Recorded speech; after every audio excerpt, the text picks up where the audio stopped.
Good morning, everyone, or good afternoon where you are. Maybe it's good evening. I'm not sure at all. But wherever you are, welcome to Box3 Presents 2 hours at Laguna Seca. My name is Adam Thursby. You can find me on Discord at Molson FL. I want to thank everybody that's here today. Happy April 2nd. It is not April Fool's Day, or we could have had a lot of fun with the stream, but luckily none of you are going to have to deal with that today. So we again are here for 2 hours in the desert. Going to be dry. It's going to be interesting to say the least. Right now, 25 cars on track. We'll see how many more we get. I know there were a ton of signups for this race, so maybe it gets a little more crowded before we head out and get started. There it is right there, the famous or maybe infamous corkscrew that our drivers will have to navigate today. Suto in chat. My friend is racing today. Who's your friend, Suto? Who's your friend on circuit today? We'll go take a little look there. I did realize in the run up to this, as I was getting the stream started and taking a break right beforehand, I gotta update my posters. P. Reyes. All right, let's go find P. Reyes on my list here. Paul Reyes right there. Out in the BMW today. Excellent, and good luck to Paul Reyes. Right now, let's just get over to the main screen here. Right now, Paul's showing fastest lap for this practice session. About 15 minutes left in practice. We will have a 20-minute qualification session today. Now, during the course of that 20-minute session, what you're going to see is there's going to be two different sets of drivers going out to do their qualifying laps. I didn't pay a lot of attention during the driver's briefing because I'm not driving, but I do join in. And so basically odd numbered cars, I believe odd numbered cars are going out first, and then even numbered cars will go out for the second 10 minutes. So it's going to be split 10 minutes and 10 minutes. And with that, we will get to see what kind of qualifying times we get. But what that means is qualifying is going to run us right to the end. We're not going to know who's going to sit on pole, and it typically works out that way anyway, but we're not going to know who's going to sit in the pole position until right at the end of qualifying today. We get this going, so we are now successfully connected. Don't forget exclamation pit wall in the chat if you'd like to follow live timing with your favorite drivers or the entire grid. You're right, Stephs. A lot of unfamiliar names out there today. Some familiar ones, but a lot of unfamiliar ones too. Anthony Anderson back on track today. What else did I see that hasn't been around in a while that is now joining us this week? Nicholas Webfire's out there, back. Enrico Paris, showing purple right now during the practice session. Your boy Blue is back. Gage Gonzalez returns.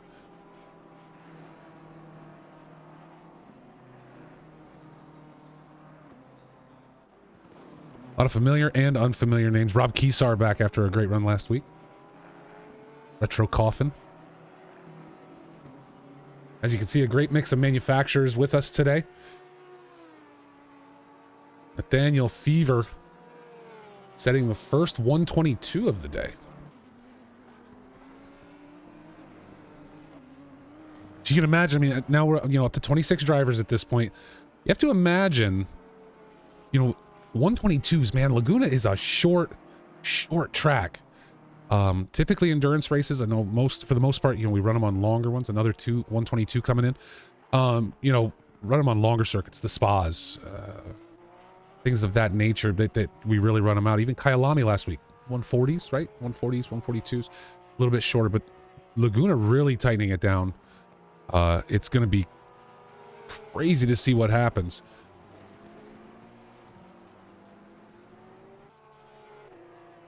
Marco Ketty sets the fastest with a 122.3, and even now showing 2/10 faster than their previous best. I think most people are familiar with Laguna Seca. T1, not a problem here, right? A simple little left-hand, very fast corner, full out. No lifting, no nothing. Into T1 coming up the hill. Then back downhill into T2, the Andretti hairpin. This is where we're going to see the compression in lap 1, right? This is where we're going to see our drivers tighten down. The field's going to compress.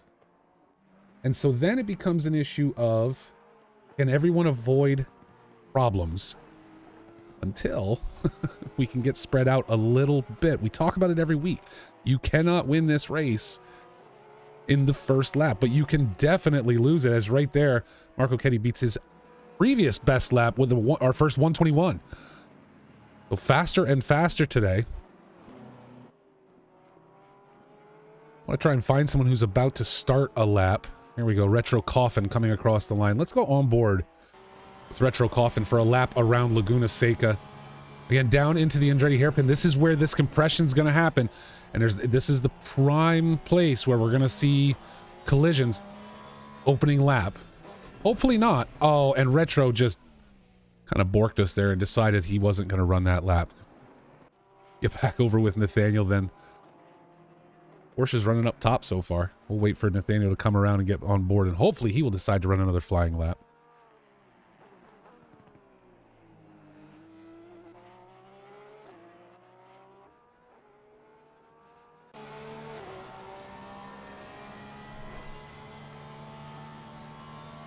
Let's start again from inside the car. Downhill into the hairpin.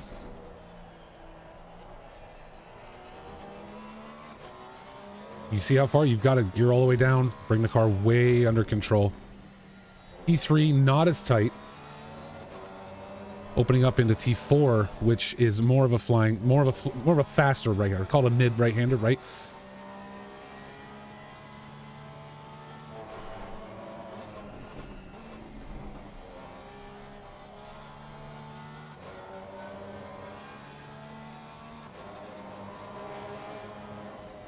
T6 and leaning up into the Rahal straight. Now, the straight is fun. We're going uphill. This is where the roller coaster begins, right? The mini roller coaster that is the corkscrew at Laguna Seca. Way down. Again, a ton of compression coming in here.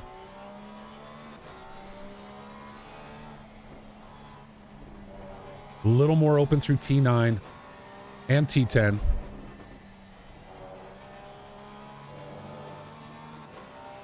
And T11 now, again, way down. Bring the car way down. But plenty of space on that green tarmac to run off.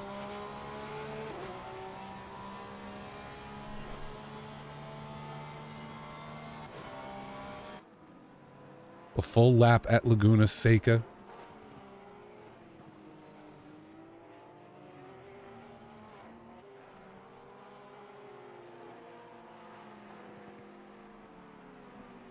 Yeah, getting pumped up for Laguna today. So let me ask you guys, let's talk about, we kind of talk about it every time, but who loves it, who hates it?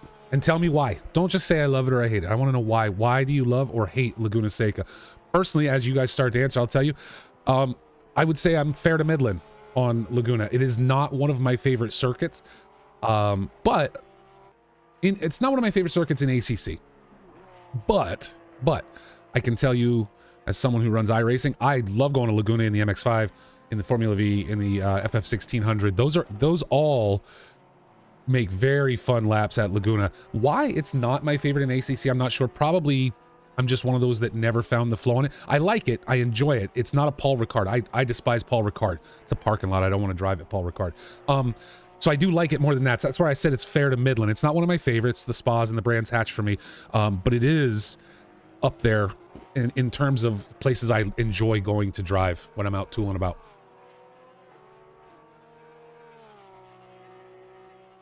Retro Coffin loves it. Curves are sexy. Wops Racing, first time with us. Thank you for being here. Loves it short and sweet. Steadfast loves the elevation changes. And that's where I'm at, is I love elevation change. And that's why, again, this is a little higher on the list. So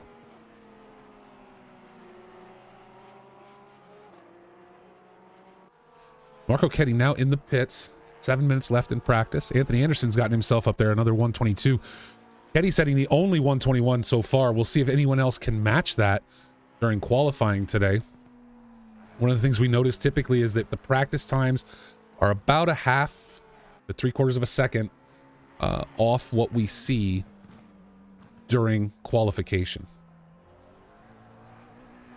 So a lot of drivers able to come out during practice, make the adjustments they need to make. We'll see as, you know, if Marco comes back out on track today, make the adjustments they need. And by the time they get to qualifying, they're ready to go. They open it up and are able to get a little bit quicker.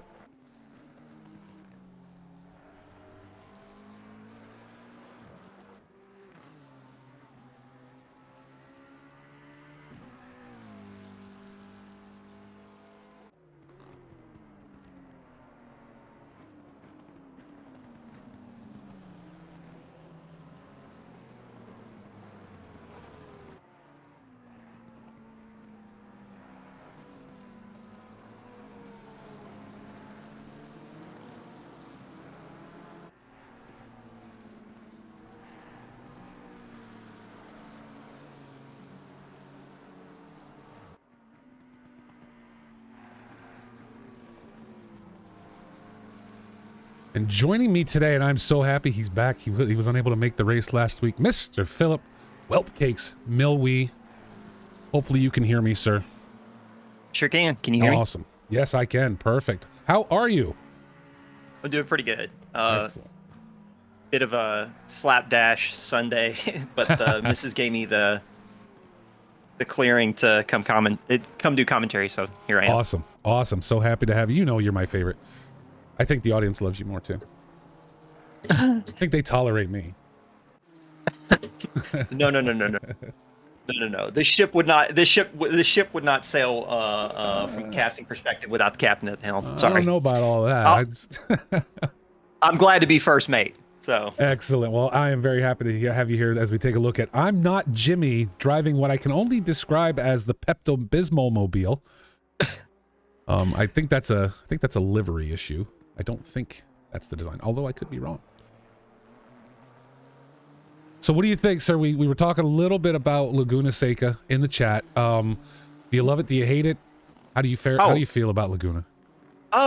Historically, I love it as a track. It's definitely brought some good racing throughout the years. I feel like in America we're kind of spoiled with some really good classic road tracks, and Laguna is definitely one of those. That kind of takes the cake as like, has not raced, Formula One for a long time. Hasn't raced IndyCar, I believe, as well for a long time. Really? Yeah, I gotta double check my facts on that. Sorry, I'm getting strapped in to this cast like literally in the last couple of minutes, but you're good, man.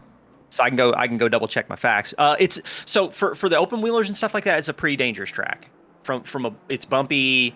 The elevation change, especially at the corkscrews, pretty. I mean, they've actually had IndyCar drivers like die at that corner. So um, the track itself, really good for the GT racing. I do love it when IMSA brings the multi-class here because it's just a bonkers lap Oh, wow.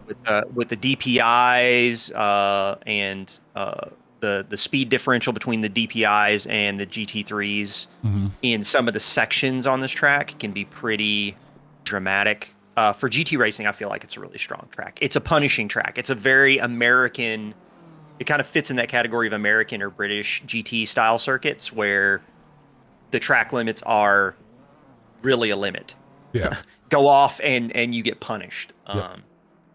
But No, yeah, and I like Laguna. I didn't realize IMSA raced here. I've just kind of started watching IMSA racing.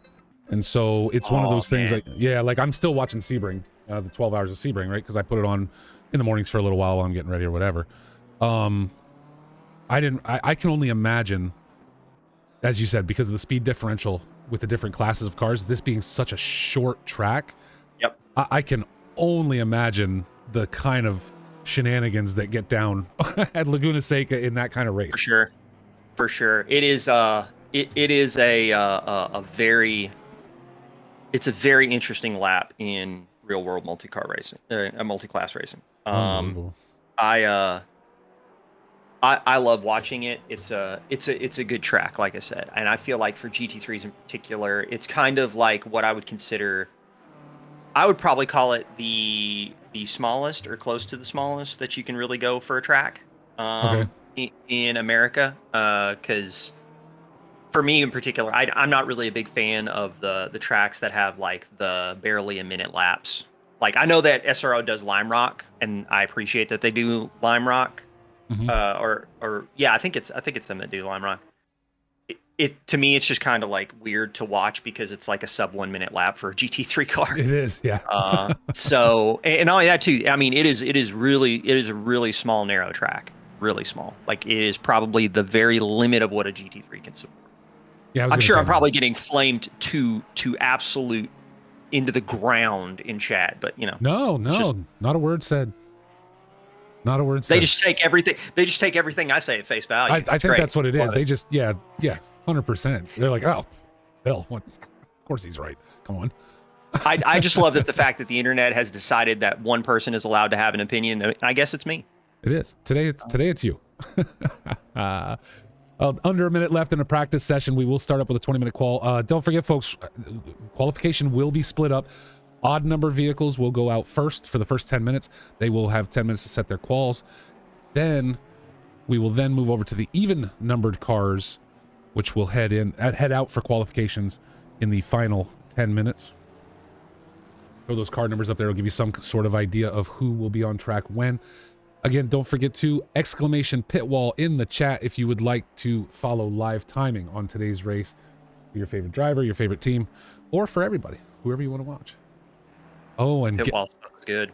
Gasolina showing purple right now. Could we have a new purple lap right here at the end of the practice session? Especially for an Audi, man, that's gonna be a strong lap. Because I mean, I'm looking through the manufacturer list right now, and no surprise, we got Porsches just stacking the top. Mm-hmm.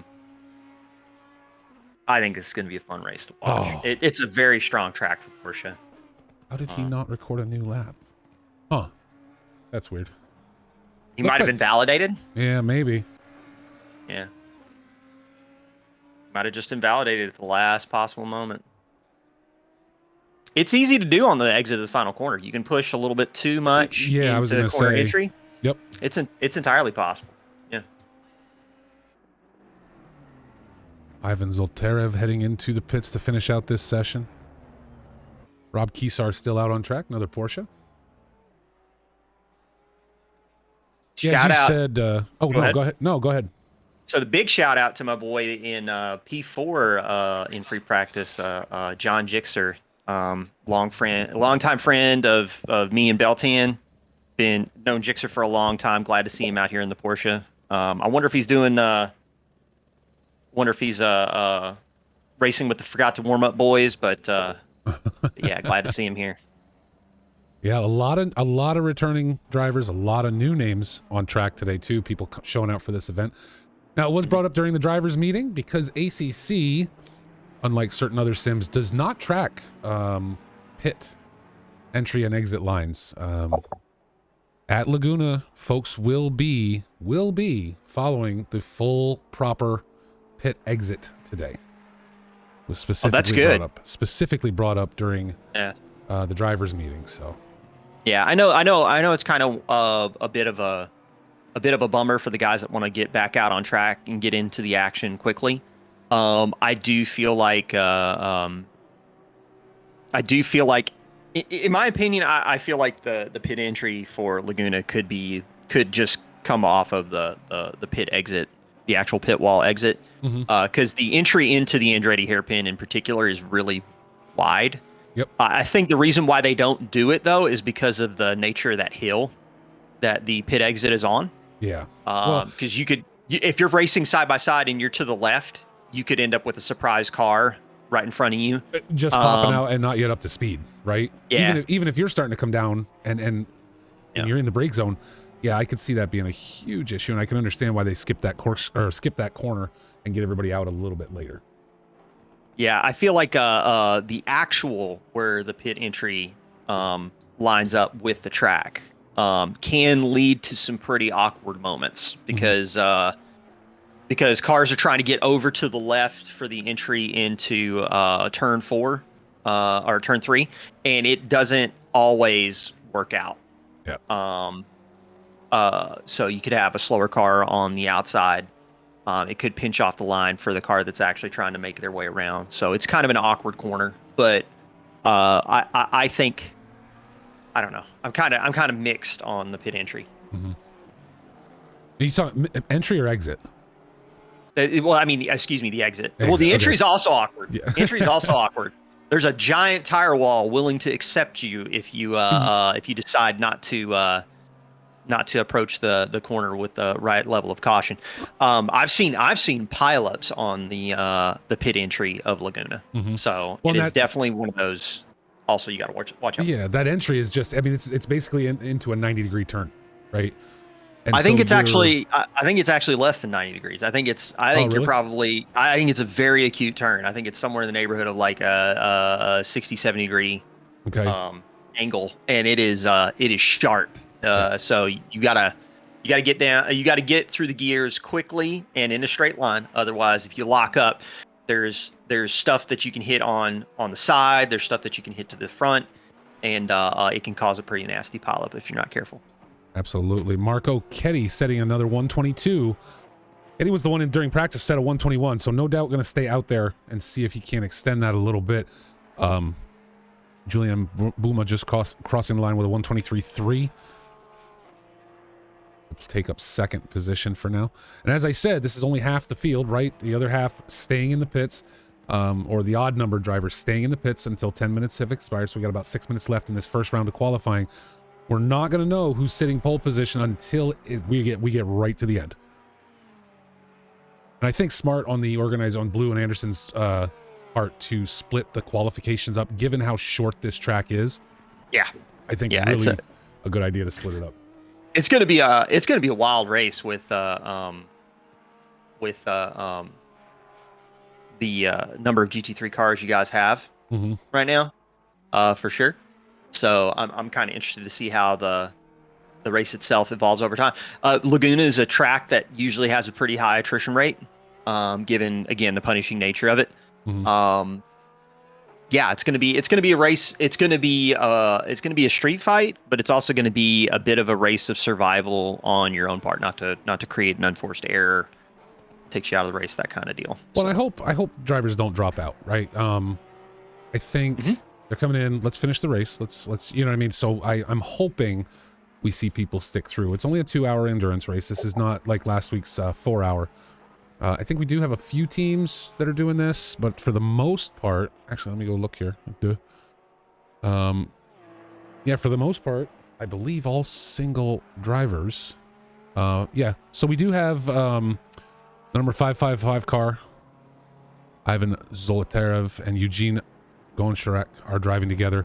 The number 614, your boy Blue and Justin Seckham will be driving together today. Owen Robbins, Ben Constantine behind the wheel of the number 27.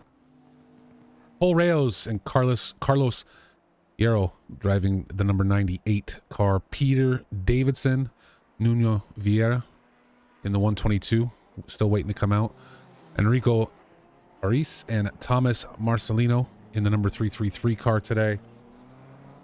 And the number 615, Matthew Thompson and Mike Patrick sharing driving duties in that car. So a few teams, but for the most part, everybody today kind of going to run on their own.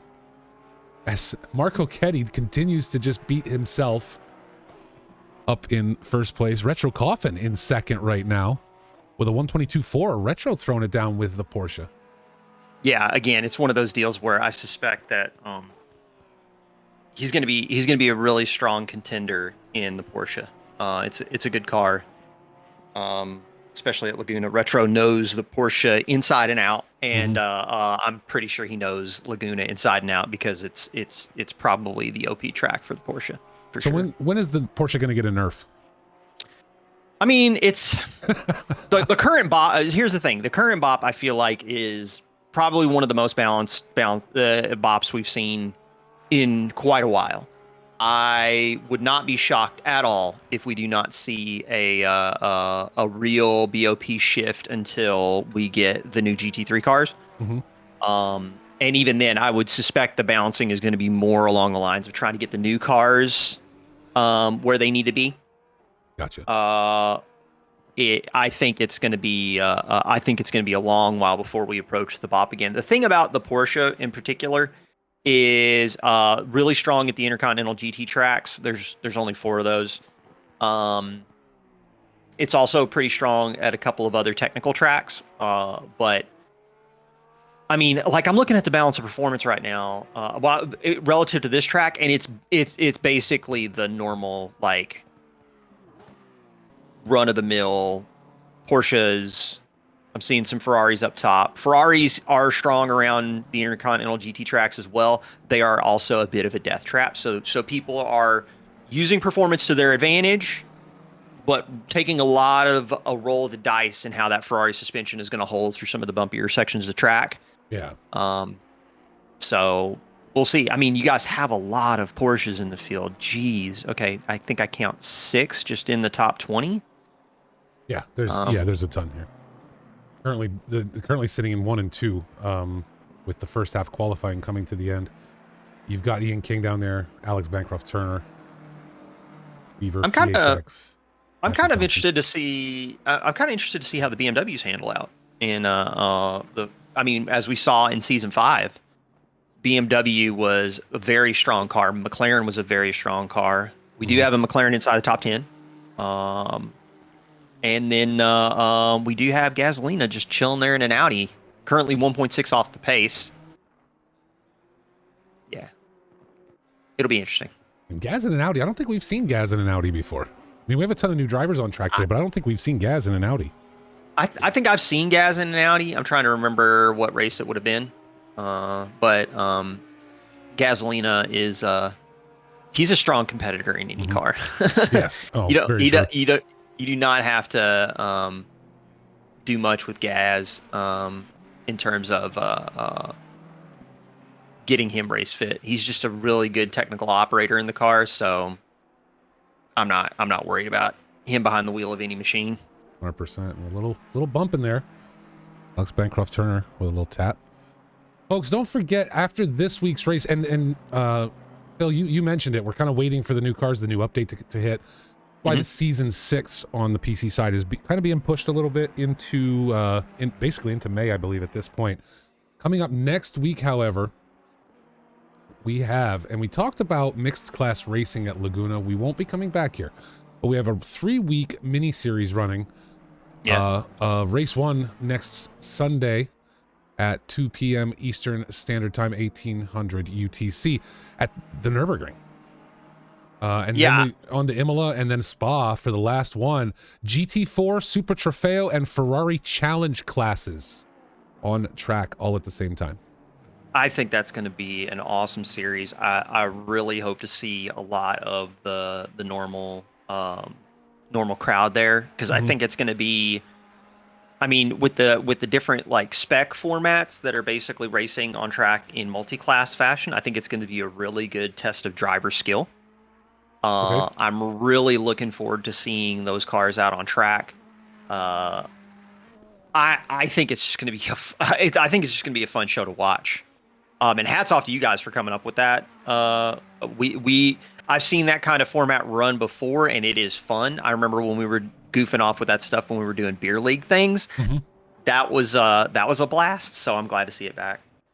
Absolutely. I think it's going to be a lot of fun to watch that. And I kind of wish after you talked about it that we were coming back to Laguna, but that's okay that we're not. Again, because I'm an idiot and can't remember. Nürburgring next week after we head to Imola, and then Spa Frankenchips is what DT Bubs and I have decided that it's called, Spa Frankenchips. For the last race on April 23rd. And then the hope is that the update's going to be out at that point, and we will have the opportunity to get season 6 started. Really kind of waiting on that and seeing what the guys come up with as far as running things down. I think season 6 is going to be a lot of fun too. I think season six is going to be a lot of fun. It's also good that you guys are getting some extra series in order Mhm. to kind of like break up the feel of the normal kind of like because the thing is we're not dealing with an iRacing, we're dealing with the what is effectively a GT3 simulator that just so happens to offer a couple of other add-ons in terms Yeah. of cars. Yep. Um, really hats off to you guys for giving people a little bit of a palate cleanser before we go diving into what's going to be an amazing season with season 6. I'm looking forward to it so much. I'm looking forward to the cars. I'm looking forward to seeing new faces. I'm looking forward to seeing if the old guard can hang on to a bit of the prestige in the league. I'm interested to see Mr. Wells come back and Huh? see if he's going to bring the Maka in the new patch. Yeah, there's just going to be a lot of cool stuff. No, I'm very excited for season 6 to kick off, and there he is in the chat now, Mr. DT Buzz, Frank Chips, boy, I'm really excited for season 6 to start. The one thing that is concerning to me, and I know I think we have good reason to wait. I don't think I think it's a good idea to hold off. But what concerns me is the last big update we got with new vehicles. You saw one vehicle completely dominating the field for almost that entire season, to where we had to sit back and go, okay, are we throwing ballast in these cars? What are we doing because we gotta do something. People are not wanting to show up because they can't compete. Like, it was that far off where the entire top 10 was filled with BMW. And of course you can't blame people. They want to drive, they're like, I got a new car. Like, I want to go try it. I want to play with it. I want to see how I do with it. And I'm that's my concern with this update. I'm really hoping that does not happen when we get to that point of ready to kick off season 6. Indeed. So so my thing is that I'm really hoping that, and I feel like we have some evidence to show this situation to be true. Mm-hmm. When we got the update to the NSX and the Audi, that was not as big of a title shift as dropping the M4 on us with like no balance of performance pretty much applied to the car at all. Yeah.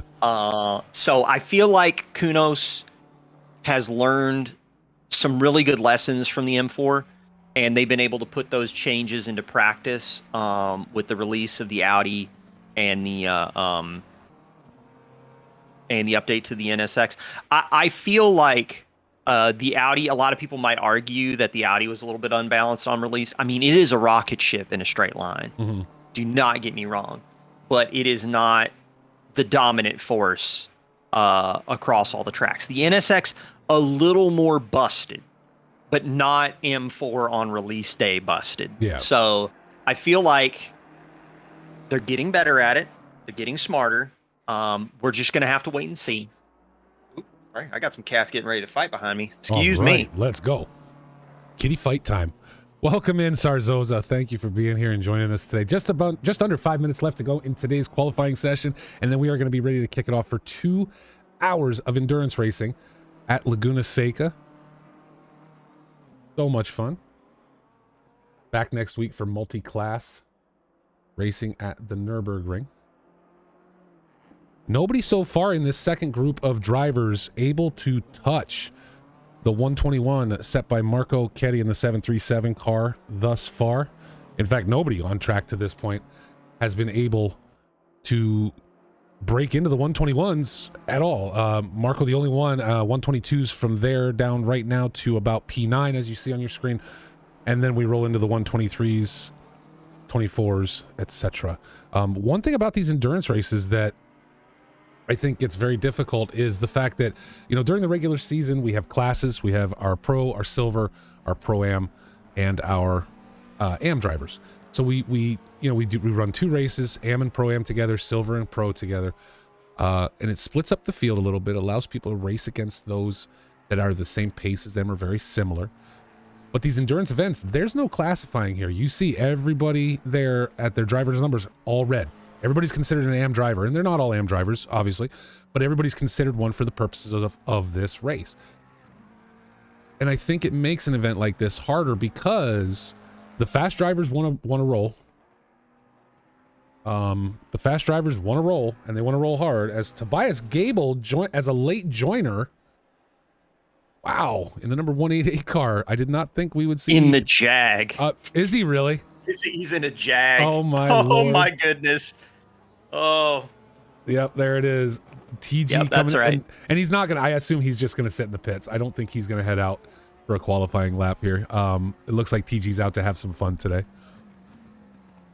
Speaking of fun, we've got a fun little grid getting sorted out. We've got Ketty and Fink in the top 2 spots, and I cannot read from that far away. Is that Paris? Yeah, Enrico Paris. Yeah, Enrico in 3rd. Just looking at the gaps right now, and man, let me tell you, Ketty with that 21.4 for quali pace. We have not seen Retro put down a lap like that. No, Retro sitting 122.4 was his fastest. Yeah, I was kind of wondering if Retro was going to be able to pull off something, get it on the front row.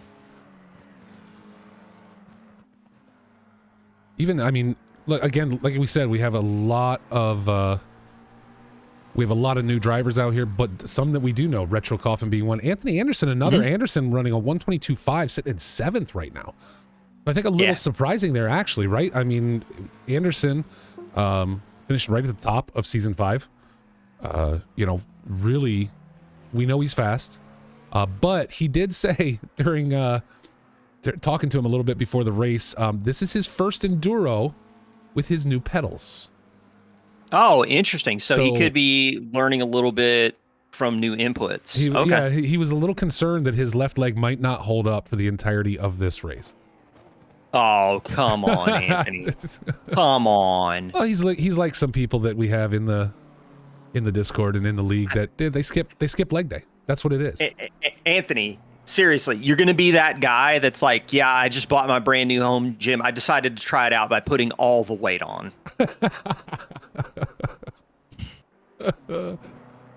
Your boy Blue sitting down in No comment. 21 right now. Yeah, no, he's not gonna have anything to say.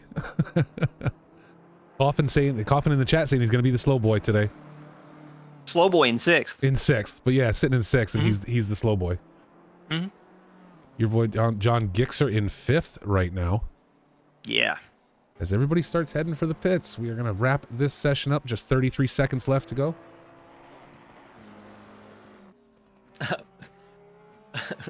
Pixel's like, doesn't have much meat on the bone. That's what I said. He skips leg day. I mean, I get it. Like, I understand, but you don't. I get it too. Yeah, I mean, you don't show up with like new pedals that have like increased weight on a load cell and stuff like that, and say, you know what, dude, I'm gonna crank the thing up to the maximum. Let's see if my knee makes it to the end of the race. That's the thing. He's not old like I am. If I if I crank mine all the way up, I just end up, my bones just shatter. I break a hip or something. At least according to most of the people I talk to. That's the way I am. There we go. Anderson being ancient. Anderson able to get himself into 6th, just ahead of Retro Coffin as we wait for Fever to come across 2/10 up, and Fever is going to jump up to 2nd. Oh man, that is... And gets himself up on the first row. Still could not break into the 121s though. Did a great run, but just no one else is touching the 121s today. Qualifying rolls to an end. Pixel, thank you so much, Pixel, for the subscription. Definitely a departure from the free practice where people were getting really close to those 21s pretty much consistently. I'm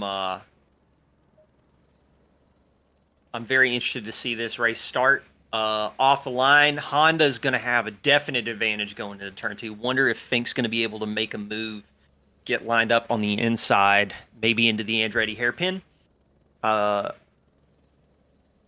Interesting to see Paris in the M4 up there in the top 5 representing M4 fans everywhere. And Anderson, the lead Maka on the grid, even after skipping leg day. So let it be known to the fans at home that you too, with your toothpick legs, can get a Maka into the top 10. You can do it if you believe. A lot of Ferraris too. I mean, we're not Ferrari's high, strong. But 9, 10, 11, all Ferraris. Yeah, Ferrari's strong on Intercontinental GT tracks. Again, it's one of those cars that is a handful around here. So they're whatever performance they're trying to gain from having the Ferrari at Laguna, they're going to have to balance their risks in the race because the suspension on the Ferrari is hilariously a artisanally crafted Italian trampoline. So, you know, they might go into a couple of corners and we might see a Ferrari just like spring into the sky like a gazelle. Well, we can only hope. But with that, we have a good little break timer here between the race and qualifying. I am going to take a quick step away. Yes, sir. Before we get this started, and we will sit here on pit row just waiting for things to kick off. Another thing I'm going to do, ladies and gentlemen, I mentioned this last week. I am going to trip off a 3-minute ad break. I do not do that to make money. That is not the purpose of this. The purpose of this is if I do it now, or actually, I'm just going to do 1 minute. If I do it now, when people come in, or none of you guys will be blasted with an ad immediately, and you can actually see the start of this race. So tripping that off now. We have about 2 minutes to go till race time. Everybody hang out. We'll be right back. I'll be right back, bud. Yes, sir. Right.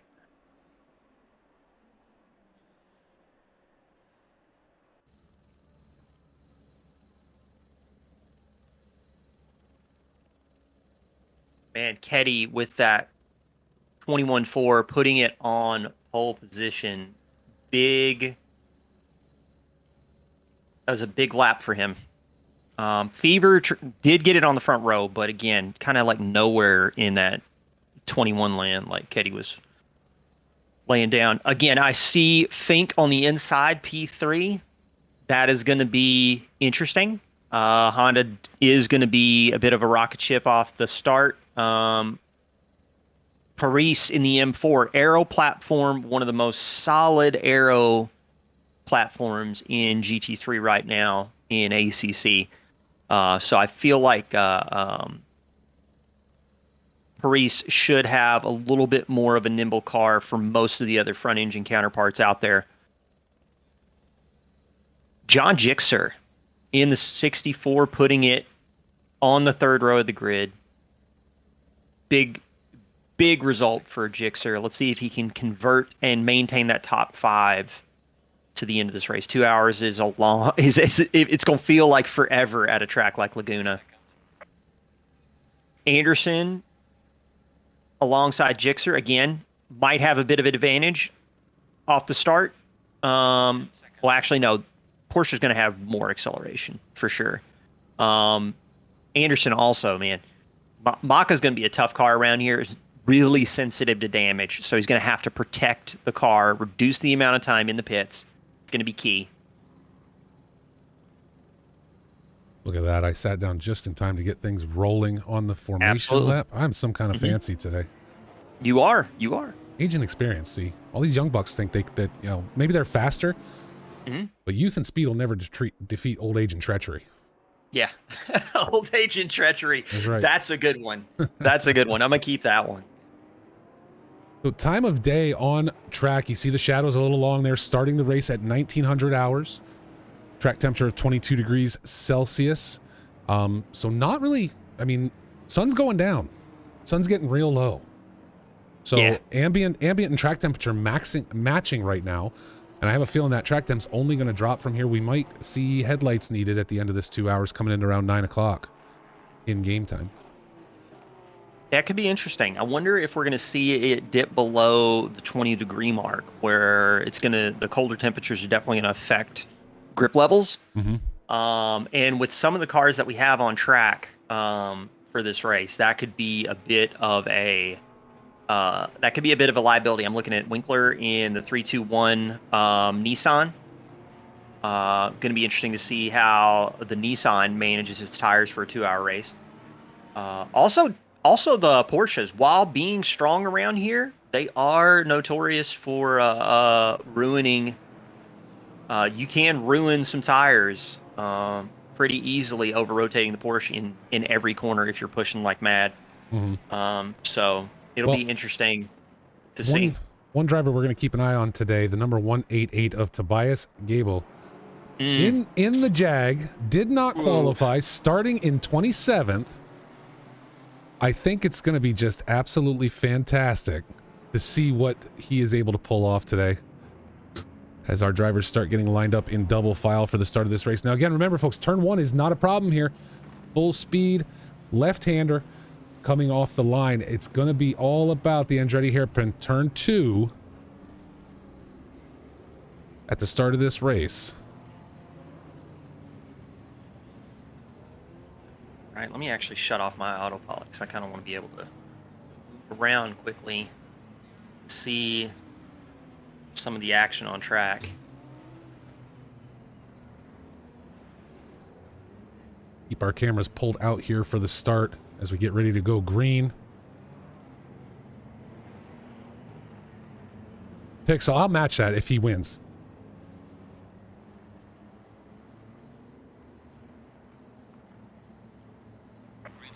There we go. We are green at Laguna Seca for 2 hours as Marco Chetti leads us downhill. And there it is. There's that compression, and cars are already off track.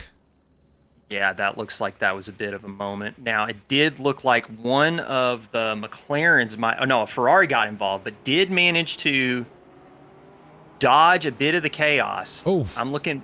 And another push there coming through turn 3. More cars are off track. Yeah, turns 2 and 3, very easy to generate contact. You got to be very careful. Got to protect the car. Tobias Gabel making out like a bandit already up into P22. I'm looking right now. That man is like a cat.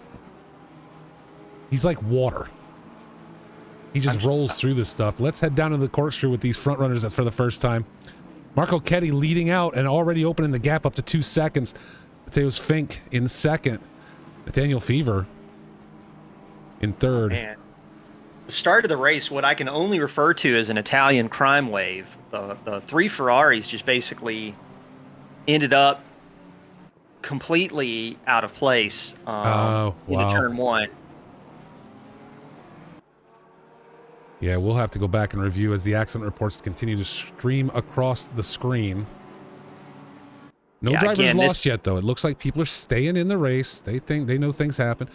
Drivers should all remember all incident reports should be put in via SimGrid. As Thomas Marcelino leads a pack of John Gixer, Anthony Anderson, Paul Reyes, Gasolina around for lap 2 now. So a tight bunch right here, really starting with Gixer. Gixer's got Anderson right there on the back bumper of that Porsche. Oh, and a spin there from, is that Paul Reyes? Yes, Paul Reyes. And I've got to tell you, turn 4 has captured myself like that more than once, where you hang that tire out over the curb and you catch just enough dirt to send the back end around on you. So Anderson now seeing that backed off Gixxer just a little bit. Gixxer coming up on the back end of Marcelino as they head into the corkscrew. And oh, wow. Putting the Porsche right on the back end of Marcelino's BMW. So Ketty off to a rocket start, 1.7 seconds between him and Fink. Again, the Honda straight line speed. I was expecting it to be a bit of a pickle for the Porsches on the front row. Ketty able to stay out in front, but Fink now 2 seconds back, trying to pull a gap on Fever. Fever keeping him in touch, only a half second between them. And the field's already starting to stretch out in a major way. It happens every time at Laguna. Well, right now, though, Nicholas Webfar leading Owen Robbins and Peter Davidson. Robbins able to get around Davidson, take up P17. And now contact between the two. Looked like there might have just been a door bang, though. Both of them on track, but no, Robbins falling back hard. It looked like Robbins got knocked way back. But Davidson, Matthew Thompson with contact. Guys are still driving off. Porsches do not do well in the dirt, do they? Most cars don't. But yeah. Porsches in particular, I mean, the fact that they've decided to push that that engine far back kind of puts them at a bit of a disadvantage. But just so you know, Fever made the move on Fink. So whatever straight line pace the NSX has around here, Fever was able to unlock the technical prowess of the Porsche around here, it being the stronger car in the balanced performance perspective, and moves up into second. Tobias Gable up into 21st. Rob Keesar just got around him. Now Rob Keesar. Oh, sorry. Go ahead. No. Go ahead. I was going to say Rob Keesar, one of the cars that was involved in some early shenanigans, dropped, I think it was upwards of 12 spots. Making some moves, though. Now only down 7 off of the race start. Down to 27 cars after the start. Yeah, it looks like attrition is going to be the theme of today. See that? Your boy Blue getting hung up off track. Now back down to P25. Taking a look here. Our top 4 have all remained. And sorry, NV2, that's not something I can help you with. You should be able to just search Box3 and the server should come up. The only thing I don't know is that it may not show up and you may not be able to join due to the fact that it locks when the race starts. I'm not sure that restart lock is turned on, but another thing to consider too is make sure you have your filters set to all. Yes. Just in case.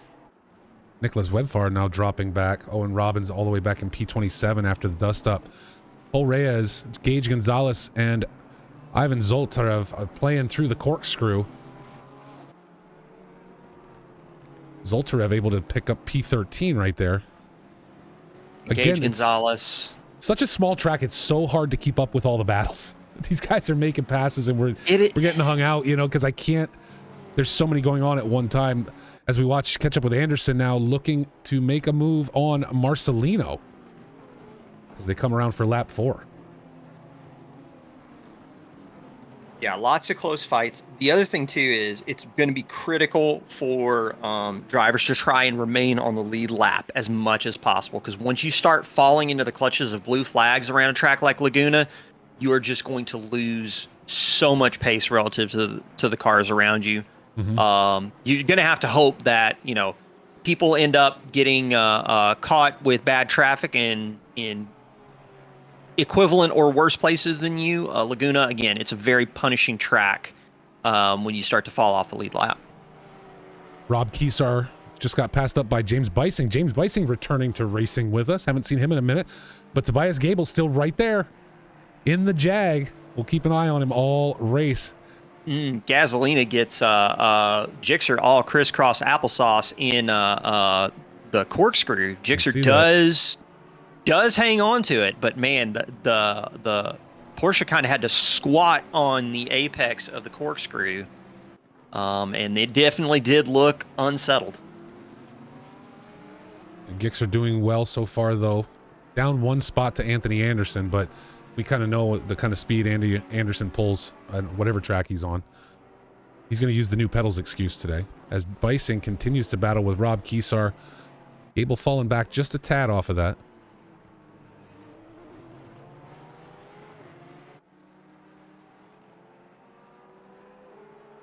We see Gage Gonzalez taking up P13 over Zoltarev again. So a little back and forth here going on. Right now, looking at fights on track, Winkler's 4/10 off, Zoltarev's 4/10 off, Gage Gonzalez.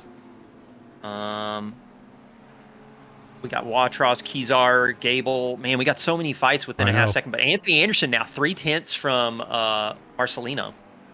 He keeps closing that gap a little by little. I think Anderson's in no rush, right? It's a 2-hour race. We're less than 10 minutes in. Save your tires, you know, apply the pressure and wait to see if somebody makes a mistake. We've seen plenty so far today.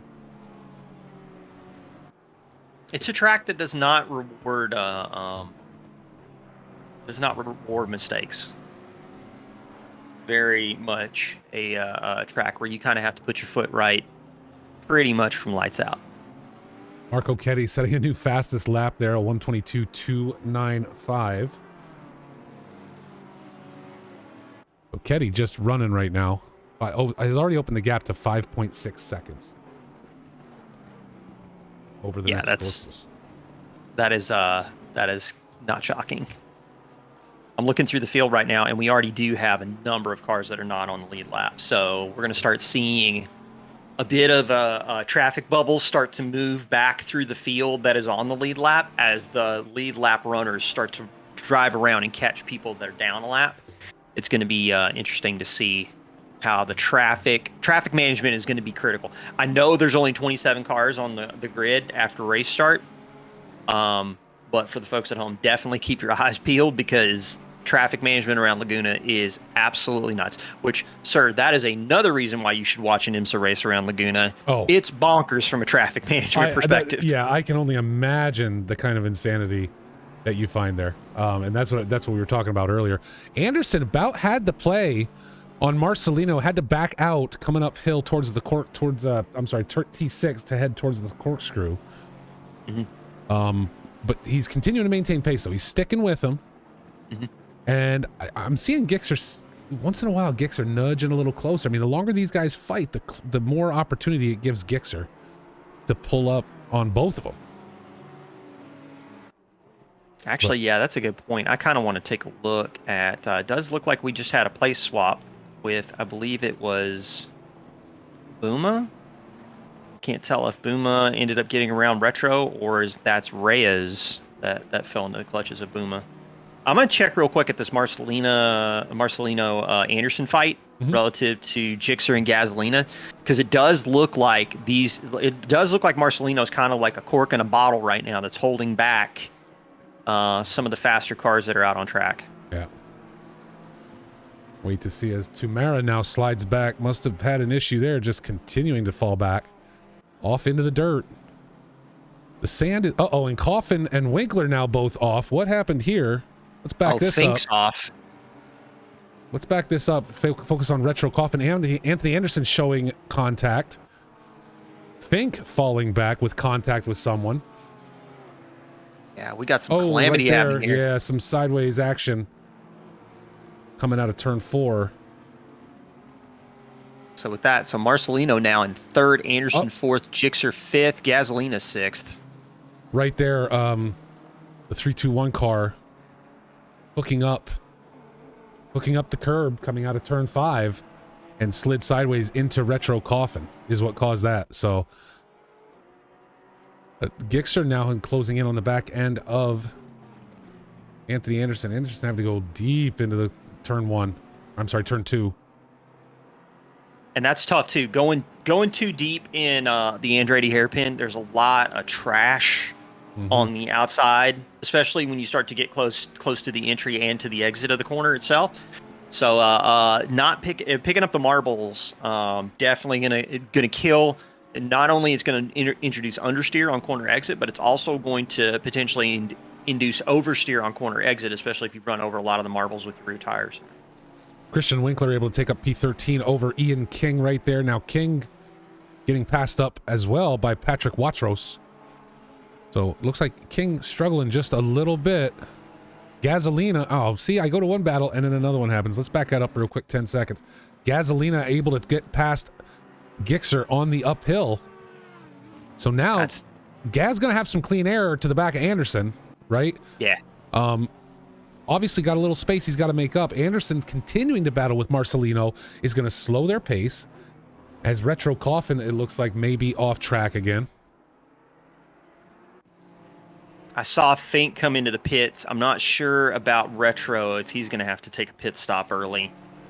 So some potentially unscheduled pit stops already underway. Fink is back out on track, though. 59.814 second pit stop.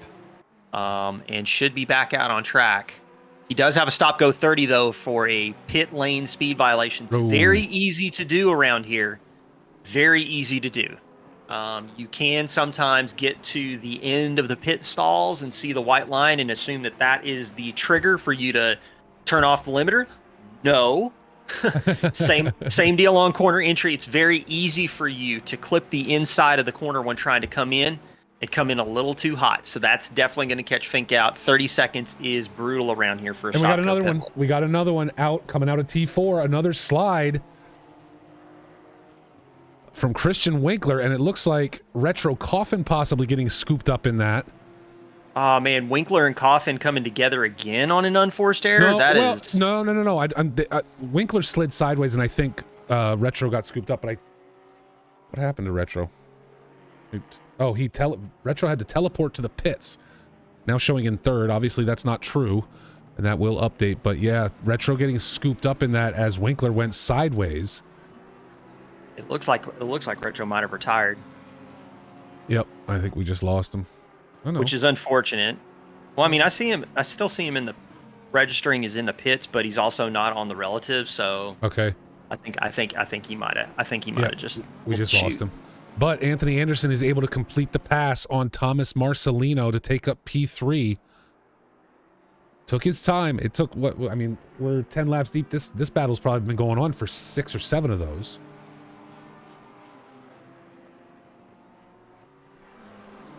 So now Marcelino coming under pressure from Gaz in the Audi. Yeah, Gasolina definitely has the straight line speed on the M4 for sure. And again, going up Ray Hall straight after the kink into the corkscrew, it's going to be very easy for him to close in on the M4. Now, let me ask you though, we've talked about the straight line speed of the Audi. Is that a huge advantage here? I mean, there's not a lot of straight, but this isn't Paul Ricard.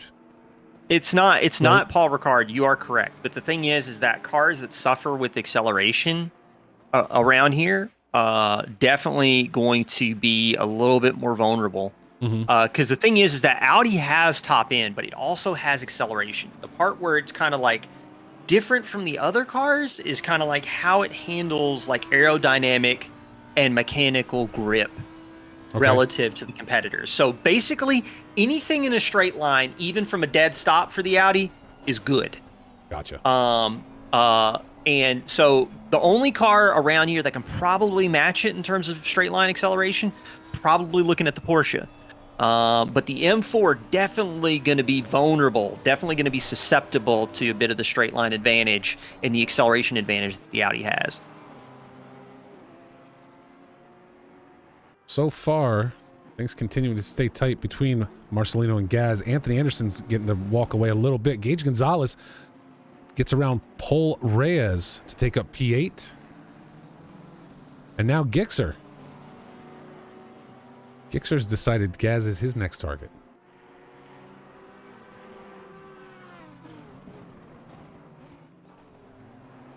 I think we might have lost Tobias as well. No, don't say that. Unfortunately, I think that is the case. Oh yeah, he's in the pits. Yep, he is sitting in the pits. He's down 4 laps, so he might either be in there with damage and looking at rejoining or what. I'm not sure. Anthony Anderson getting around Marcelino now, unchained and starting to pull away up to about a second away. He had about, I want to say, a tenth, maybe 2 advantage to Marcelino, but again with the close fighting nature of Laguna as a circuit, The pace differentials on the average don't really tell the story of how a car behind might have more pace in hand than the car in front. So Anthony Anderson definitely starting to show that as he's now grown the lead to 1.3 seconds. And he's got his sights set on Fever. But the Porsches in front are going to be tough to catch, and he's 16 seconds behind.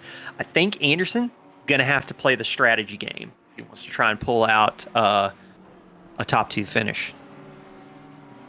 Has worked hard so far and gotten himself on a podium to this point. Now there is, obviously there's going to have to be at least one pit stop.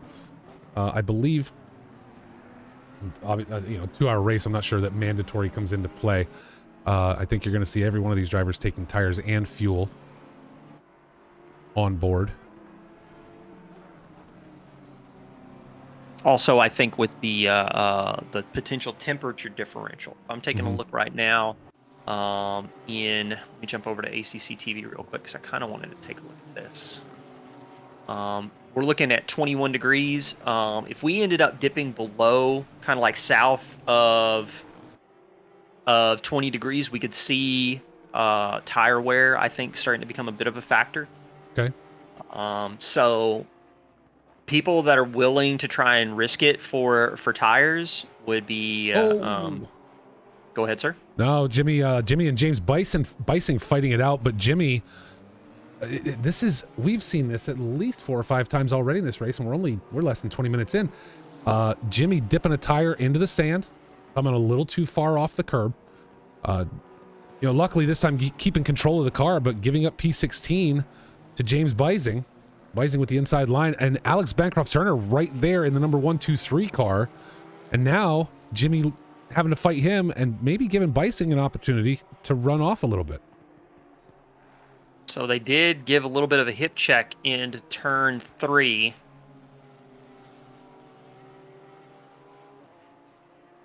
Little contact there. Yeah, Jimmy is not somebody to fool with on track. Definitely an elbows out racer. Looking right now. Go ahead, sir. I was going to say that bump, though, has allowed, as we check in on your boy Blue, who is off track in the sand, that bump has allowed Bising to open up the gap to around about a second over Jimmy. So we'll see if they come back together or if Jimmy's going to have to put his focus back on Bancroft Turner. But that battle has spread out a little bit at this point.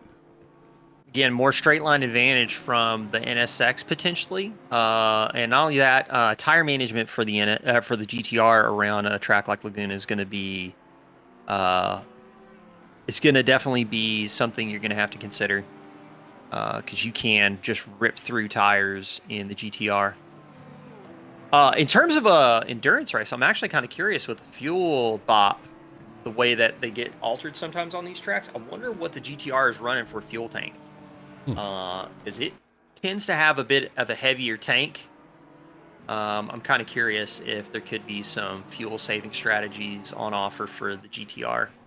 It also could be something that we see from some of the front runners too. Somebody wanting to basically play the fuel game. Not sure. Just not sure. Actually, you know what? I'm going to go take a look real quick and just make sure that I understand what is actually required from a pit stop for this race before I continue to potentially just shove my leg up to the knee into my mouth. So Thomas Marcelino, who was, again, trying to stretch out over gas, is now finding the pressure there, allowing Anderson a little more of a breather. John Gixxer continues to remain in contention for this. Let me see here. Where's the 2 hour?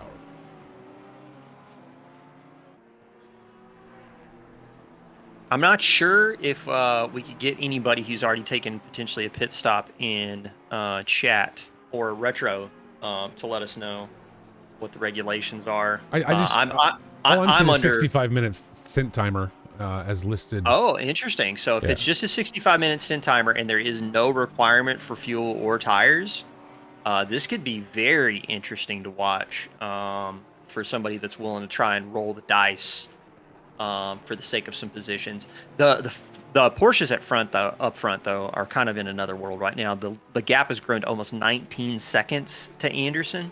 Wow. And I mean, Ketty is like gone. Ketty's like almost 9 seconds ahead of Fever. Anderson is like 19 seconds behind Fever. He's staying out in front of Marcelino. So what I was saying before about being able to kind of like unlock a little bit of that pace, either he used up a lot of tire life trying to find his way around Marcelino, or again, it's just in terms of performance around this track, the driver and car combos are just a little bit more matched. Christian Winkler going off in as James Bising. Same thing. Let's take a look back at Bising coming into the corkscrew. We just saw Winkler spin. As we watch James Bising come in and throws himself a tizzy through the corkscrew, losing spots to Jimmy and Bancroft Turner. So Laguna giving some people fits today. Bancroft Turner getting the jump on Jimmy in the 1-2-3. Porsche. Now Robinson falling back. Bison got kind of lucky when he had that spin too. He did let it roll backwards into the racing line of the corkscrew. The corkscrew is an awkward corner when you get kind of like crisscrossed. It's really hard to turn the car around safely. But definitely lucked out after letting it roll backwards into the race line. Probably had more information on the relative than I have. So, seeing... Owen Robbins throwing himself. That's a little replay there of Owen Robbins throwing himself off the circuit. That almost looks like it could have been a hardware issue. I'm not sure. I mean, if he ended up getting a little bit of a snap from the M4, which it is possible. I mean, the M4 does behave more-ish like a mid-engine car than the other front-engine runners out there. So you can get kind of those weird moments where you get a little bit of the rear end start to go, and then when you try to correct it, it just snaps hard the other direction. And it looks like that might have been what happened there. Yeah. I keep seeing the dust kick up coming out of turn 4, and I'm wondering, man, I guess we're just gonna keep seeing it all day. These guys trying to use every ounce of that curb, and sometimes they take an extra half an ounce, I think, out of it, and it's you know what I mean? Like, it's just been brutal all race so far. That sand grabs, and it's all over but the screaming. And Anthony Anderson just running away now, 3.5 seconds over Thomas Marcelino. Marcelino having to keep Gixxer and Gaz at bay. As I said, Gaz a little off circuit back there into the dirt, coming out of the corkscrew as he's yellow flagged now. A bit of a struggle there. He's losing position to Reyes and Gonzalez as, Gaz off track and into the wall just off the corkscrew. That's unfortunate. He's coming back onto the track in turn 9. Very tricky because these guys are flinging the car into the corner. Doesn't pit. I'm kind of surprised by that. With a 65-minute stint timer, though, like, it's not like he could pit and run long. So maybe he's going to just try and hold out a little bit, try and only make it one pit stop worth of pain.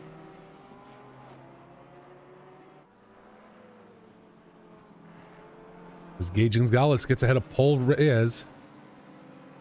It is Laguna is, like I was saying before the stream started, it is a track that is known for attrition in sim racing. It doesn't matter what sim you're playing. It doesn't matter if you're playing Gran Turismo, iRacing, or ACC. It's a tough, punishing circuit. But I will say I enjoy racing here. I do too. In iRacing. I do too. I'm terrible at this track. Awful. I'm terrible at all the tracks. Terrible at all of them. Patrick Watro stuck against the wall now. I mean, he's got a little bit. I don't know if he realizes he's got a little bit more room to back up because the racing line is, like you've so accurately pointed out, very wide onto the curb of the exit of turn 4. So it is definitely had a little bit more room than I think he realized. Gaz off track, struggling now with damage on that Audi. But Gaz able to get around, takes up P7 from Paul Reyes after losing the spot due to bouncing off the wall coming out of the corkscrew. If he's got some side damage, he might be a little. He might still be quick. He might struggle a little bit, but he might still be quick as long as he didn't take too much of the front end damage on the Audi. He might not lose too much straight line pace. Marcelino getting no kind of opportunity today. James Bising and Matthew Thompson coming together. See if we can catch it again in the corkscrew. Bising with a push. Ooh, on that Thompson. is That was rough. Oops. We go back to Marcelino and John Gixer. And as I was saying before we caught up with that accident, Marcelino getting like no rest today. First had to deal with Anderson for the first 10 laps. Now the second 10 laps, it's been Gixer or Gonzalez up there, maybe Gaz a little bit. That just, yeah, wow.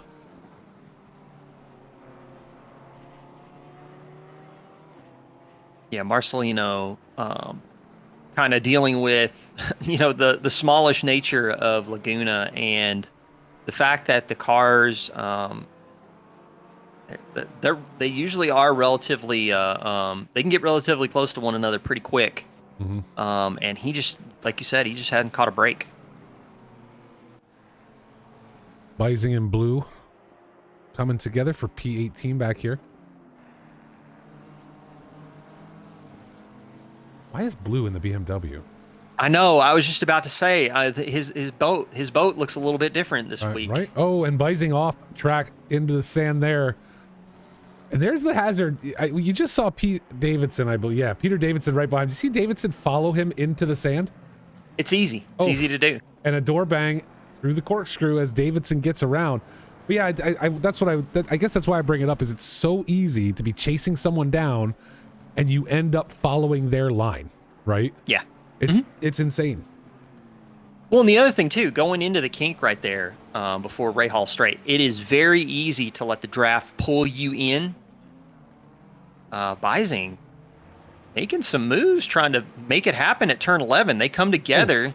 It's going to wreck both their exits. They're going to have. Well, they came together after too. They've door banged each other about 3 times just on this lap.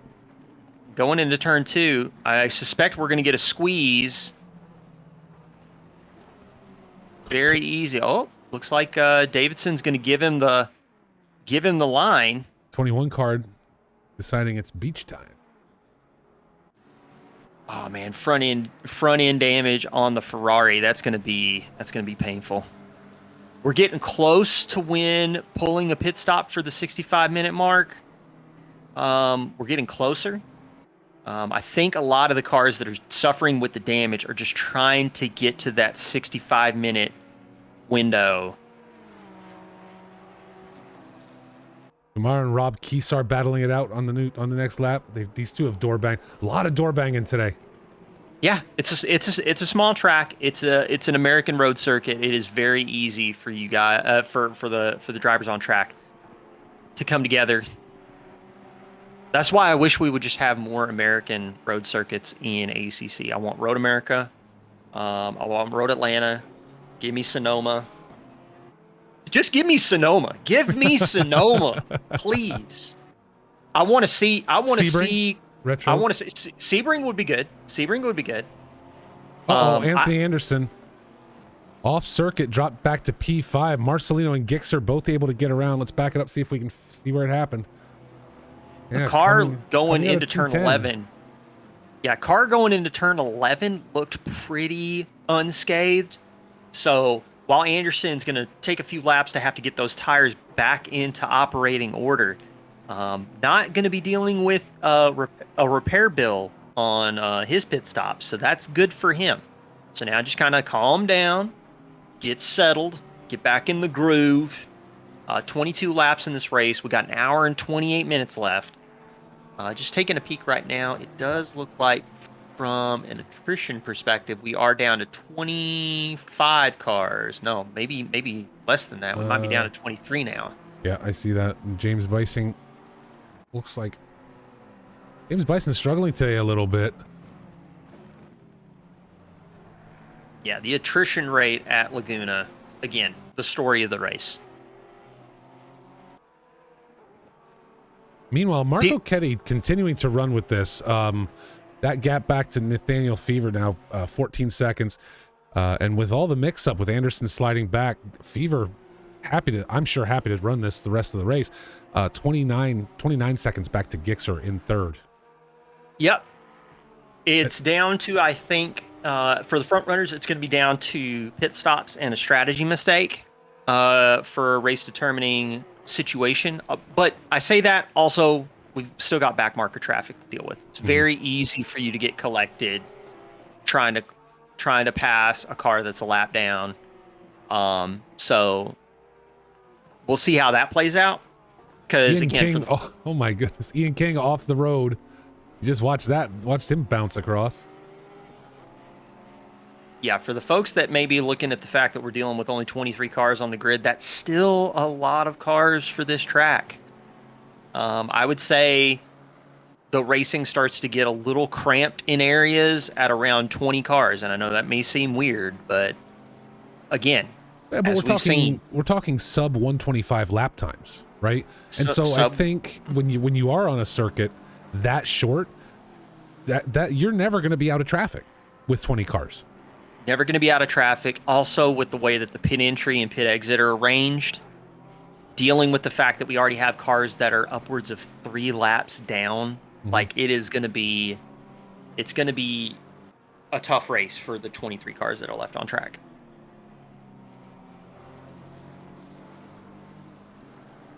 Two Ferraris playing together, Watros and Tumara.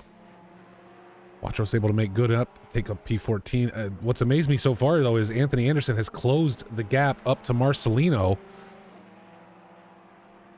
Anderson, last lap, these guys just came across. Anderson's last lap about a 10th faster. So the pace is still there for Anderson, even with the little bit of damage or anything he might have taken as, wow, Watros just kind of just decides to drift it through the corkscrew. Again, as Ferrari suspension, basically go into a corner, roll a D6, figure out if you make it through or not. Instead of Dungeons and Dragons, it's drifting and damage. Is that what you're saying? That's the D&D they're playing. And it's different. It's a different animal, right? Like, people talk about like how cars like the Porsche are difficult to drive, or cars like the Audi can be difficult to drive. The thing about the Ferrari that can make it difficult to drive is you can touch a curb and have your suspension collapse, and then the car just kind of just basically hockey pucks off the track. It's just one of those things that that's kind of been in ACC for quite a bit now. Kind of hoping they get that fixed at some point. Well, actually, to be honest, I'll be shocked if they fix it, because I'm pretty sure the fix is the 296. That's the fix for the 488 suspension problems. Drive Gotcha. the 296.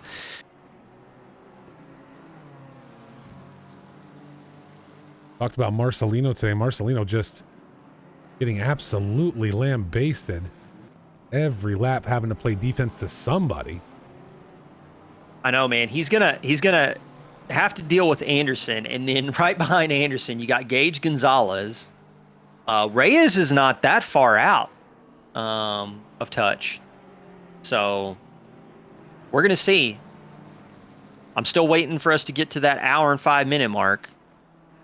Yeah, I think around the top of the hour, I think a little bit before the top of the hour. I mean, there are going to be some of these guys that I think are going to dump in the minute there's less than 64 minutes and 59 seconds. They're heading in the pits. I really think most of that's going to be people we see with damage, as Gage Gonzalez goes flying off track in the background, sliding across the sand.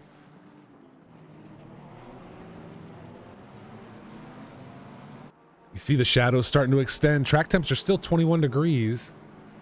So holding for now.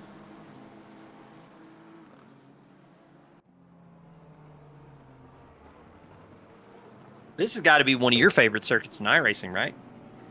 Yeah, I was talking a little bit about it before the race. It's not my favorite in GT3. It's not my favorite in ACC. It's a fair circuit. I like the elevation change. I like the corkscrew. Some of the corners feel off to me, and I've always struggled with like T3 and T4 on this track. So those are a little, and even T9 coming out of the corkscrew, that thing you hit it right, it's great, but if you don't, you lose a lot of time.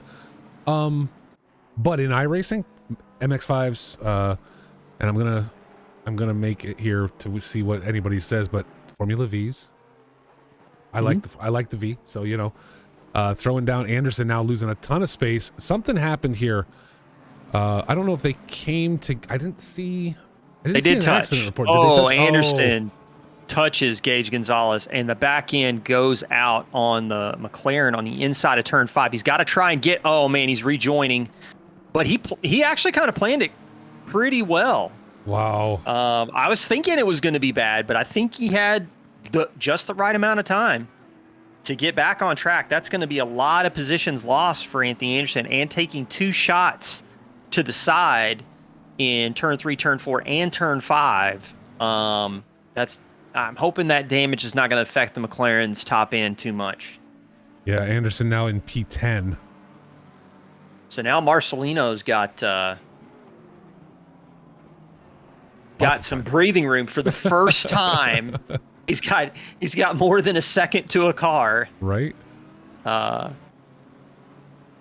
up with Gage Gonzalez there in the 131. He is doing just fine, clearing some traffic. Well, he's doing just fine, but he's got Reyes right now in the background. He's got a little bit of a buffer right now with, I believe, the number. Oh, never mind. Nicola just dives out of the way in the Simhaven Motorsport McLaren. Yeah, so anyway, we were talking, I do enjoy Laguna in iRacing. Again, whether it's the MX-5s, the Vs, the new FF 1600. A lot of fun at Laguna, just to go out and tool around and run laps. Isn't the Formula Ford a handful, though? It is. Yeah. But it's less of one than the V. Really? For me, it is, yeah. I feel like, so in the V, you make a choice. Your choice is simple.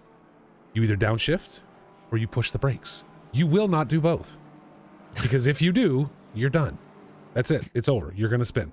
At least in the Formula Ford, I feel like I can do both at the same time. You can't give it a ton of brake pressure, right? You can't hammer them down like you do in ACC, but you can apply brakes and downshift into second gear at the same time. Yes. I think what's catching you out is the fact that the gearing on the Formula V is a little bit bizarre in comparison to the Formula Ford. The secret there would be is whatever corner you think you need to take the gearing in the Formula V, you don't go lower than third. Yeah. Oh yeah. Once you're in third, you stay in third. That's for sure. Yeah. DT Bubs, the Formula V, for anybody who doesn't know, is DT Bubs' favorite, and I mean absolute favorite car. He'll sit and talk smack in chat, but he's driving it like every day. He does like every race, every day when he has a day off. It's amazing. I never saw anybody with so much dedication to the Formula V. It's a fun car. I like the V. I like the Formula Ford. Formula Ford, I think, is brilliant. It was at Okayama this week. I feel like that's a brilliant combination. Yeah, I think I ran that a little bit yesterday. I go into live practices now. I haven't been racing in so long. I don't want to put myself on track and be a hazard to anybody. So I go into live practice with other drivers to kind of get my groove back. Rhea is getting a little bit of a gift from the blue flag gods, because just about everybody he runs into that's a lap down to him just kind of just like, oh, excuse me, sir, allow me, and just like shuffles out of the way. Most of the time it's like struggle to even get around blue flags, even when they want to be nice to you, but everybody's giving Reyes the white glove treatment. It is it's interesting, and it's keeping him in touch with Gage Gonzalez. Gage Gonzalez is probably thinking to himself, he's like, got a buffer. Now it's gone. Not a buffer. It's not a buffer. Oh, McLaren off track behind Reyes. Who was that? Julian Bulma pulling up on Gasolina right now. Oh, yes. Nice pass there. That brings Anthony Anderson back into the mix. Anderson back up in the 9th after his spin and bang earlier. Gasolina off track at turn 4. Anderson reacting just the way that he needed to stay out of the back end of the Audi.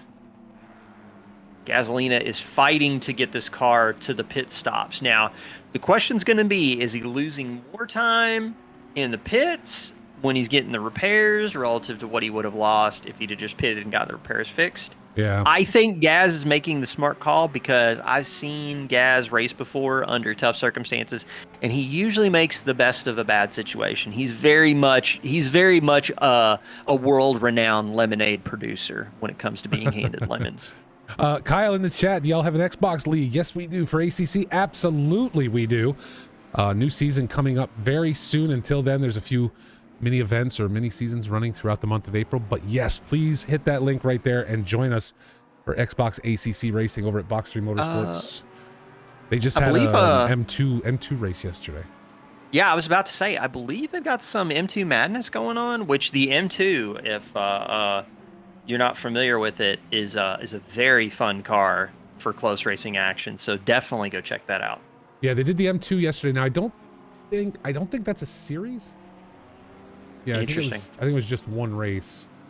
Oh no! Man. Oh yeah, because they did heats. They did 3 heats. There was no qualifying. Tracks were picked. Tracks were picked randomly, and then they would reset the server, and off they would go. 3 heats, 3 30-minute races. They did yesterday. That is an awesome format. Again, you guys are kind of like coming up with some really good format ideas. So I got to give credit to Blue and Andy. Yeah, our league managers and Fife and Matt. Fife, Fife and Matt on the Matty. Xbox side. Yep, on the Xbox side.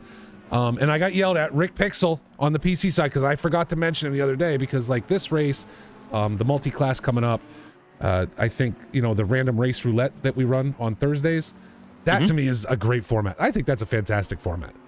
You know, for anybody who doesn't run it, basically drivers meeting 30 minutes before the race. We have a bot that was created for us on the Discord that you just, the league manager just goes in and hits what is it, exclamation rando, and a completely random track, time of day, ambient temperature, and weather are generated. And then they take that, they dump it into the server, and that's the race. So you get no real practice time. You don't know what the weather's going to be. You don't know any of those details. Like, you know, this race, all the seasonal races, it's the week before. Everybody knows what they're doing. You have a week to practice. The random race roulette is pretty cool.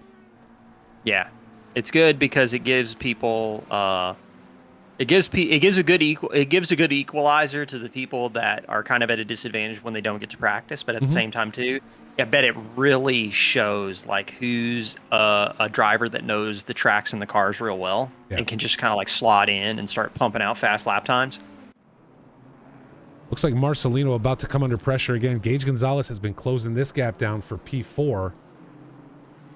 I think Gonzalez, if Gonzalez can keep control, it seems like he's got pace, but just has had some struggles today with hooking curbs, dumping the car off the side of the track enough to slow him down. Right there, keeping that T11 very tight, and maybe going to have a run up the hill on Marcelino into T1 and 2. Oh, he's got the run. He's got 100%. The inside line. Yeah, he's holding that inside line. I got to imagine there's no way Marcelino's going to be able to get around him through Andretti. Marcelino, the man that needs a break. Oh, he's fighting back, though, on the exit of turn 3. Is he going to be able to get his nose stuck in at turn 4? He does. That compromised his exit, though. I suspect that the entry into turn 5 is going to be a little bit more in Gage Gonzalez's favor. And it is. Marcelino going to try and stick to him. Showing him the nose. Does not make the move into the kink. Probably wise for that one. There it is, right there. Gonzalez dropping himself into the dirt one more time. And that's going to allow Marcelino to have the inside line through the corkscrew, through the top half. But not enough. And now Paul Reyes has joined this party. Paul Reyes has entered the chat. Right. It is... we got ourselves a nice little 3-way fight for P4 happening here.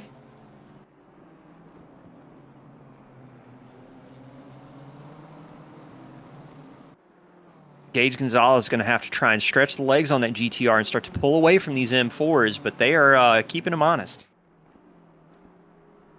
Oh, now we're getting ready to... I mean, the time of pit stops is coming around, right? We're getting close. We're Getting real close to that. So Mhm. in about another 10 minutes or so, I think that we're going to start seeing them roll through. Yeah, anybody that goes in with an hour and 6 left is taking some die rolls on if they're gonna be good to the stint timer towards the end of the race, because you're gonna have to factor in the idea of what happens if Ketty gets the bonus lap. Mhm. So I suspect we're gonna probably see the majority of the field diving in around 64 to 63 minutes left in the race. We'll just have to wait and see. Reyes does have a run going into the corkscrew. Yeah, these two fighting has allowed Gonzalez to pull away. So they are scraping. Reyes does get a little crisscrossed on the exit. So Marcelino going to hang on. Marcelino lives another day. He must be a cat. He's got 5 lives. He's got 9 lives out there today. Well, if he's got 9 lives, he's got to be running short by now. Yeah, they got to be. He's been doing this since lights out. Kyle, thank you. We appreciate that very much. We do our best to put this together. Why is Ketty showing contact? Still running fast, and it's not as though he's got a huge problem here. Let's see if we catch it or not. Maybe getting around one of the back markers.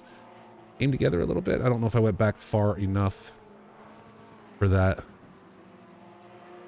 Here, I will switch over to the other PC and just take a peek and see if I can find out what happened here. Kyle, our production value is not that high because I can only go back so far so many times, so I do my best. Let's get back to Marcelino. Marcelino caught a break for a minute. Reyes had to back off coming out of the corkscrew. As you said, he got a little warbly, but now Reyes is right back to it. Hats off to Marcelino, though. You know what I mean? See, you know what I mean? Like, to be under this much constant pressure and to still be sitting in 5th, you gotta give hats off to the guy. As again, Gixxer, I don't know what it is about T6 and Gixxer, but Gixxer does not like that corner one little bit. And now, I'm sorry, that was Gage Gonzalez. I take that back. The number 131. I meant not Gixxer. That was Gonzalez. So now Gonzalez getting passed up by Marcelino and Reyes for being off in the dirt again.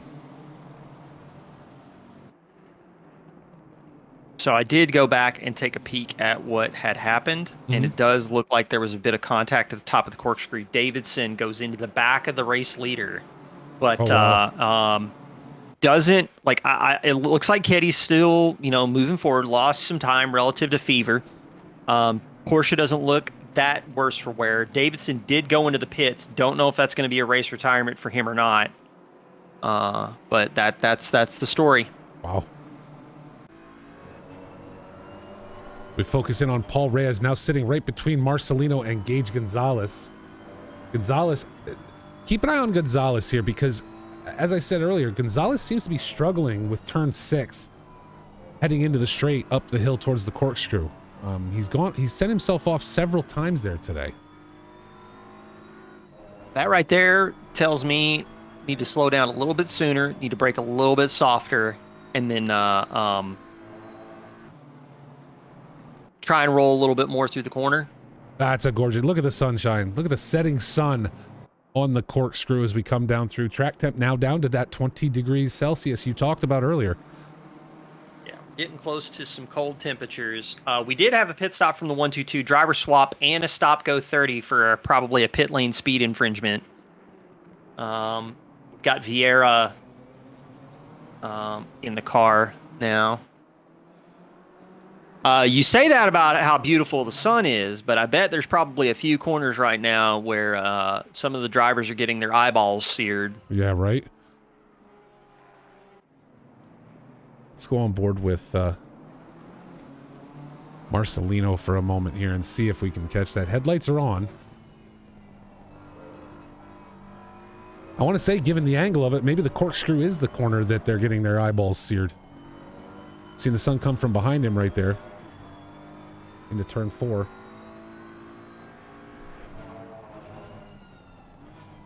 As Gage Gonzalez and Paul Reyes change positions behind Marcelino. Somebody who's looming off in the background. He is slowly gaining on him as they fight this out is Anthony Anderson in the 16. If Anderson can get himself back up into the top 5 here today.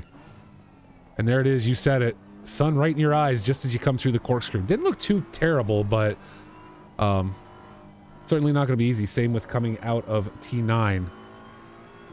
The looking right now, man, at the positions gained, Gage Gonzalez up 20 spots in the 131 car. Ivan Zoltarev in the 555 14 spots on the day.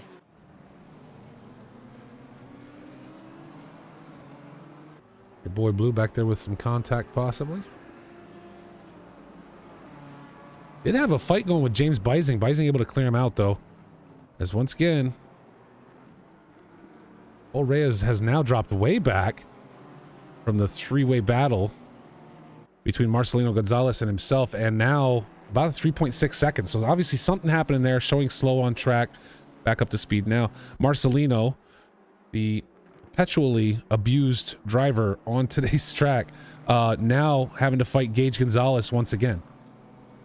And Anthony Anderson is now 1.097 back from Reyes.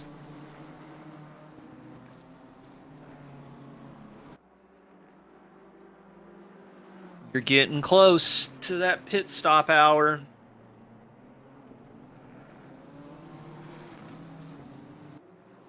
So I gotta wonder, with, at least from what we know, the 65 minutes timer being the only restriction, are we going to see anybody take a roll of the dice on tires? Are we going to see what people pull in terms of fuel stoppage? This is one of those moments when I wish I had Anthony in chat, because I really love his perspective. He's very much a shortest distance between 2 points is a straight line kind of guy when thinking about strategy. Speaking of Anderson, he's got the inside run going into turn 2. Is Reyes going to try and nail him with a bit of the switchback? Because Anderson does take a little bit of a double apex line in comparison to some of the other cars that basically hug the inside of the Andretti hairpin. But Reyes has got nothing for him as they go through turn 3, turn 4. Well, and literally at the exact same time, Gage Gonzalez able to take over P4 from Thomas Marcelino. So we had 2 battles going on at the exact same moment there. And Gage holding on. Now, if I'm Marcelino, I'm looking at this saying, I've seen this play. I've watched this show. You know what? I'm going to keep pace with Gonzalez for now. Pit stop's coming up anyway, right? Maybe I can get around him in the pits. I'm going to keep pace with the Gonzalez, and I'm going to wait for him to throw that car into the dirt because he's going to do it again. Yeah, especially as we start to get towards the end of the stint here. I wonder if the GTR's tires are starting to fall off a little bit. Wonder what Gage is going to do with his pit strategy. I mean, now look, to Gage's credit, you don't see any damage on that Nissan, right? He's keeping it out of the wall and out of other drivers. He just can't seem to keep it out of the dirt today. Yeah, I'm kind of curious which GTR it was that ended up tangling with Coffin. I don't know if it was Gage Gonzalez or not. I think he does have some damage on his left side. Okay. From some scraping. Because him and Anthony Anderson did touch a couple times. We are starting to see pit stops now. Yep, we got Tamara, You're My Boy Blue, and Reyes all diving in inside the 1 hour, 5 minute mark.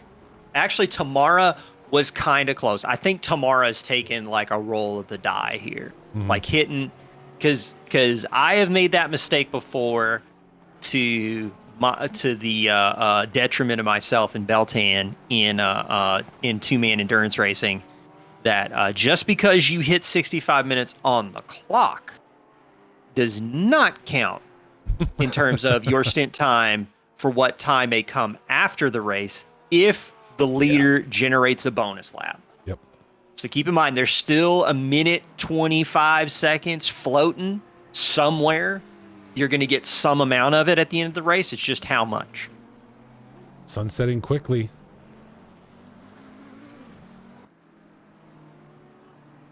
In Monterey today.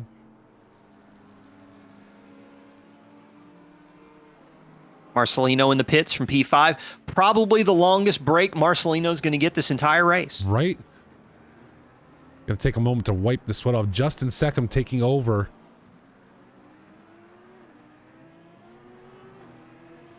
The number 614 car from your boy Blue. It looks like Now, I know there's a graphic glitch in ACC that won't always show damage repairs, so I wonder if any damage was repaired. I mean, they were in and out there kind of quickly to have done any real damage repair, right? I suspect that if they are able to live with the pace drop that they've been experiencing, because again, there are a lot of cars right now that are racing with damage. Yeah. Some people are going to choose not to take the repairs. I wonder how many of them it's going to be. I'm just looking right now at the race leaders, trying to figure out when they're going to take the pit stops. Marcelino out of the pits in pretty short order. Actually, let me hop over to some pit wall and figure out some pit timing so we can kind of see if we can figure out who decided to put a wrench on the car.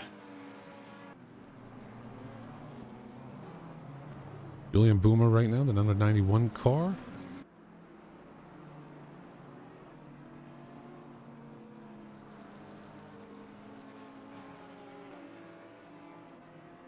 Well, while you do that, sir, I am going to throw up some autopilot and take a step away for about 3 minutes to kind of split this race in half. Absolutely. No close racing right now. Gasolina headed into the pits, and we'll kind of let these pit stops roll through and see where we come out the other side. So I will be back in just a few minutes, folks. Stick with us. Got another hour left of racing at Laguna Seca here at Box 3 Motorsports. Thank you all for being here. Stick around because it's not over yet.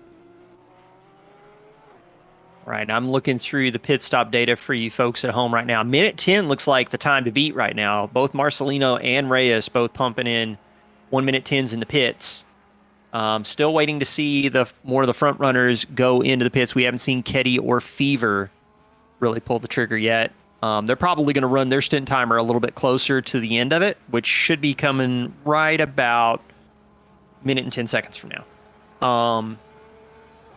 Gasolina was in the pits. I kind of want to take a look at Gaz's stop. I want to try and see if I can figure out how long he's going to be in there. He's already approaching the 1 minute mark. I'm keeping my eyes peeled. It does look like the number 2 getting nailed with stop go 30 in the pits again.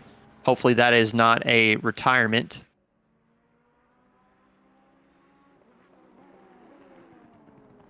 Gixxer in the pits, one of the front runners, finally pulling the trigger on a pit stop. We got Gonzalez in the pits. I wonder if Anderson's going to follow him in. He was about 6 seconds back, man. They are right at the wire for getting to the pit control line. Now, the way the pit stops work is if you can get to... Oh, Gasolina talking about he forgot to uncheck damage, 8 seconds wasted. Well, yeah, we'll see. There's still an hour of racing at Laguna, and you know how treacherous that is, Gaz. So a minute 10 was Marcelino, so I'm looking at a minute 18. Minute 14 for Gasolina. So Gasolina really had a good pit stop strategy in mind to get in and out under a minute. Coming out at a minute 14, 969, so almost a minute 15 for Gaz. I'm still waiting to see when Anderson's going to pull the trigger on a pit stop because his stint timer... Well, wait a minute. His stint timer says it's at an hour. It is at an hour because I can't do math. So everybody at home, I'm a dum-dum. We still got, 4 minutes, 28 seconds left of stint time before people can pull the trigger, before people have to pull the trigger on a pit stop. So I suspect that the front runners are going to probably run that clock as far as they can take it. Gixxer's pit stop, minute 6. So a little bit better than the minute 10 runners. I'm still waiting to see if we've got a sub 1 minute in the pits. Ketty diving into the pits. We're going to keep an eye on Ketty to see what he's going to be clocking in for the pit stop. Just looking through a little bit more of the pit stop data. Minute 11, I think that's Bancroft Turner. A minute 25, that's a long pit stop, and that is for Patrick Watros in the 99 Ferrari. Minute 7 for Matthew Thompson. So both Ketty and Fever diving into the pits after 44 laps with 58 minutes, 30 seconds left on the clock. I'm watching the timers. I kind of want to get a feel for how long Ketty takes. Did he forget to uncheck his damage with that contact with, I believe, was that... I can't remember which Maka it was. I think he's dropped from the race. I'm going to go take a peek. Yeah, he's not even showing on the relative anymore. I think it was the number 2. Booma in the 91 off track. Looks like that might have been on the exit of turn 9. Ketty a minute 14 in the pit stops. Fever still on the clock. Anderson's in the pits. Anderson running long with a little bit of clear air. Is he going to be able to stay in front of Kesar and Gixxer? Well, actually, Gixxer and Gonzalez is the minute 10 for Fever. So shaving another 4 seconds off the lead for Ketty. Fever is pulling some strategy moves that might bring this race a little bit closer to him. Watching Anderson's pit stop timer now. Going to try and see if I can figure out how long he's going to take. Gixxer at that 106. So a quicker pit stop should be able to leapfrog Kesar and Anderson. I've seen Anderson make some good pit stops. We've also had some differences of opinions on whether or not a pit stop was bungled, like, for example, at Indy in Season 5.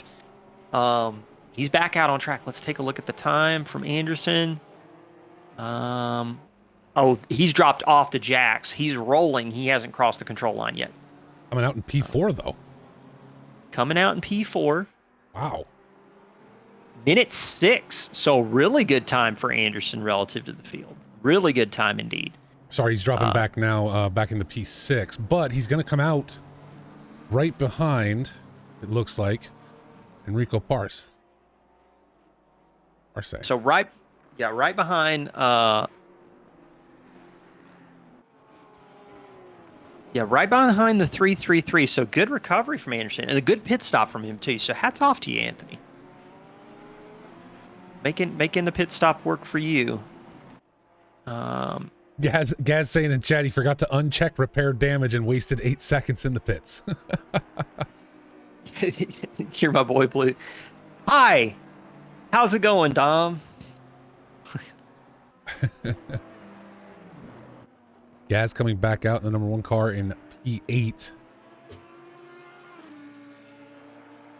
And this has been a really good race from a strategy perspective. So I'm hats off right now. Everybody kind of keeping it pretty to the book on the pit stop strategies. I did like seeing that little bit of desperation from some of the midfield diving in the moment they were able to make 65 minutes with a bonus lap. Mm-hmm. But I am also really excited to see that we had some of the front runners push a little bit past that 1 hour mark into that remaining 5 minutes of stint time to get set up. So kind of curious to see how that plays out in the long run. Ketty losing 4 seconds to Fever in the pit stops. Gonna have to fight back through some traffic now because again we've got traffic kind of spread out all over track right now. I think. What is this lone car? They've got like one lone car, the 31. 31 car? Lapping out in the middle of nowhere. Ian King sitting in P15 right now. I mean, he's 15 seconds back from Bancroft Turner and 13 seconds up on I'm Not Jimmy. So if I'm Ian King right now, I'm going to hot lap and mind my business, I think, for a little while. Yeah, that is definitely going to be, he's definitely going to want to try and move at a really good pace relative to the front runners because again, once you start to fall back into that lap traffic and start to having to constantly let faster cars go around, it's going to be tough. So let's see what he can do. Close fights on track. Anderson and what is that? Parse in the 333. Paris, yeah, I think it might be Paris. I apologize for butchering your name. No, I did this. I said the same thing earlier, so no. I just looked at it again as you were saying it. So we've also got Gonchuruk and taking over the number 555 car, fighting off Christian Winkler. Winkler in the 321 Nissan. It's been a tough race for Winkler, but he's sticking with it. He is up 4 spots on the day. Eugene Gonchuruk in the 555, 14 spots on the day, but the real place winner, Gage Gonzalez, is up 21 spots and is outside of the podium right now. 21 spots up today. And Winkler Winkler getting P25. clear. There aren't even 25 cars on track anymore. Winkler taking up P10 from Gunshuruk. And Phil, there it is in the chat. Cat is Racing telling us it's Parise. Parise. I think I'm doing that right. Thank you very much. Appreciate it. I do accept gift subscriptions to Duolingo if you would like me to pronounce Babel. names a little bit better. You don't have to donate. I'm just making jokes. The main thing is that thank you all for being very patient with the fact that I don't know how to read sometimes. No, it's no. Let's be fair. I think you and I both. It's hard, right? We have an international audience. We have a ton of international drivers. You and I are both U.S. based, and so what opportunity? I mean, maybe myself for French because of my wife, and she's French Canadian. But beyond that, my exposure to foreign languages and how to pronounce some of these names is so limited. But that's why I do again. Cadence Racing in the chat. Thank you for giving that to us, because phonetic spellings, and TG was great. TG used to just record something for me of pronouncing it, or provide a recording of someone saying it. It was awesome. TG is the fanciest bot in Discord. He really is. The Swiss Army knife of the sim racing community. Welcome in, PHX. Thank you for being here. I did want to comment on the pace differential between Ketty and Fever. 22.669 on the average at the start of this stint. 23.283. Let's go back to the first stint, though. 23.109 for Ketty. 44 laps, dealing with a lot of traffic. 23.440. So even though the gap between Fever and Ketty right now is over 20 seconds, that is just those small pace differentials on a track like Laguna, just building lap after lap after lap after lap. It is it's a tough track for that. It is. Gonzalez still holding on to P4. Yeah, Bubs, you do pronounce Spa right? We've talked about this. Spa. Well, Frankenchips. Well, I mean, Spa, like, that name strikes me as one of those that you say it like it's spelled. And the thing is that it's just the fact that natives of the area say it so fast that when you hear it, you're like, wait, what? How is that now? Yes, Retro, just like that. Spa Frankenchips. I believe it is Spa Francorchamps. Francorchamps? Yeah. Except for I'm an American, so I sound like an idiot saying it. And for the international audience at home, we will butcher names. We will butcher team names. We will butcher anyone's name. We're an equal opportunity slayer of pronunciation. Yeah. That said, whatever we are not capable of when it comes to saying your name, we will make up for it in spades on trying to represent the action that your car is experiencing on track. And I think that, as a person who's watched sim racing for a long time, as a person who's watched motor racing for a long time, I think that is where you want the intel. Right.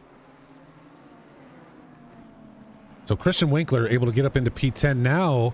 I'm sure gonna feel pressure from Booma, the number 91 car. Came real close together, and a new fastest lap. Whoa, Fever setting a new fastest lap. 122.295. Are you ready for this? Like, Julian Booma able to clear Goncharik coming downhill into the hairpin.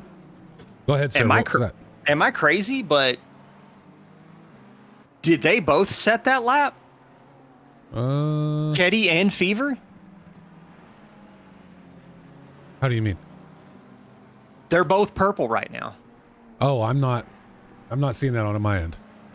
So I'm seeing the best lap from Ketty, 122.472, with Fever running the 122.295. So in my ACC broadcast right now, in the UI right now, it says they both nailed a 22.295. Really? Huh. That is, I'm actually now gonna go to the garage and pull up the timesheets because I want to confirm this, because if that's actually true, that's going to be bonkers. Yeah, that's crazy. Marco But Ketty just set a 302, so brought his fastest down just a tad too. And I gotta, now that's just making me wonder though, does that mean that tires were taken? Gotta mean tires were taken, right? They were in the pits long enough. I mean, Ketty showing 38 seconds pit time and Fever showing 35. I think everybody took tires. Okay. I think everybody took tires. In this Nobody instance. looking a double stint today? I don't think so. I don't know if it was a necessarily requirement on offer, but I think so. I think everybody took them. Gotcha. I mean, to be honest, Ketty had the pace in hand for tires. Mm-hmm. Same deal with Fever. Well, I mean, if Fever was going to try and catch Ketty, but I don't know if Fever's actually racing Ketty. Because last lap from Ketty was a 22.302. Fever did nail that 22.295, but last lap after that was 23.175. So if he is stressing to get that car up to pace, he's definitely kind of like fighting this battle of like push, back off, conserve, push. So that kind of thing can happen all the time. But yeah, from what I can see in the data, it looks like both Ketty and Fever have hit a 22.295. Wow. Which is, I love it when those kind of like little moments happen in sim racing where it's like from a statistics perspective, it's like, wow, that was a very remote chance of that happening. No kidding. And looking here though, we better get ready. Parise is about to have some company on track as Anthony Anderson has closed this gap down. And he's going to look to take up P5. Anthony Anderson, man, battling back after dealing with like off tracks, door banging, lap pedals? one. It was the pedals. It's the pedals. It's the pedals. It's the pedals. 100%. But my suggestion to Anderson is maybe drive with your feet, push the pedals with your hands. Give that a shot.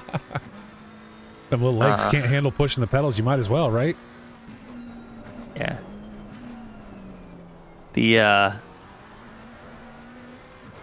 Now here's curiosity too. These guys are going to battle, and it looks like Anderson's getting blue flagged. I think that's Ketty behind him on track. Yeah. Pull the camera back a little bit here. We maybe get to see this. Yeah, it's Ketty. Is it? Okay. Looked like it. So race leader coming around. That means the race leader is going to be lapped up to P4. Yeah, right? Ketty is a rocket ship. I guess.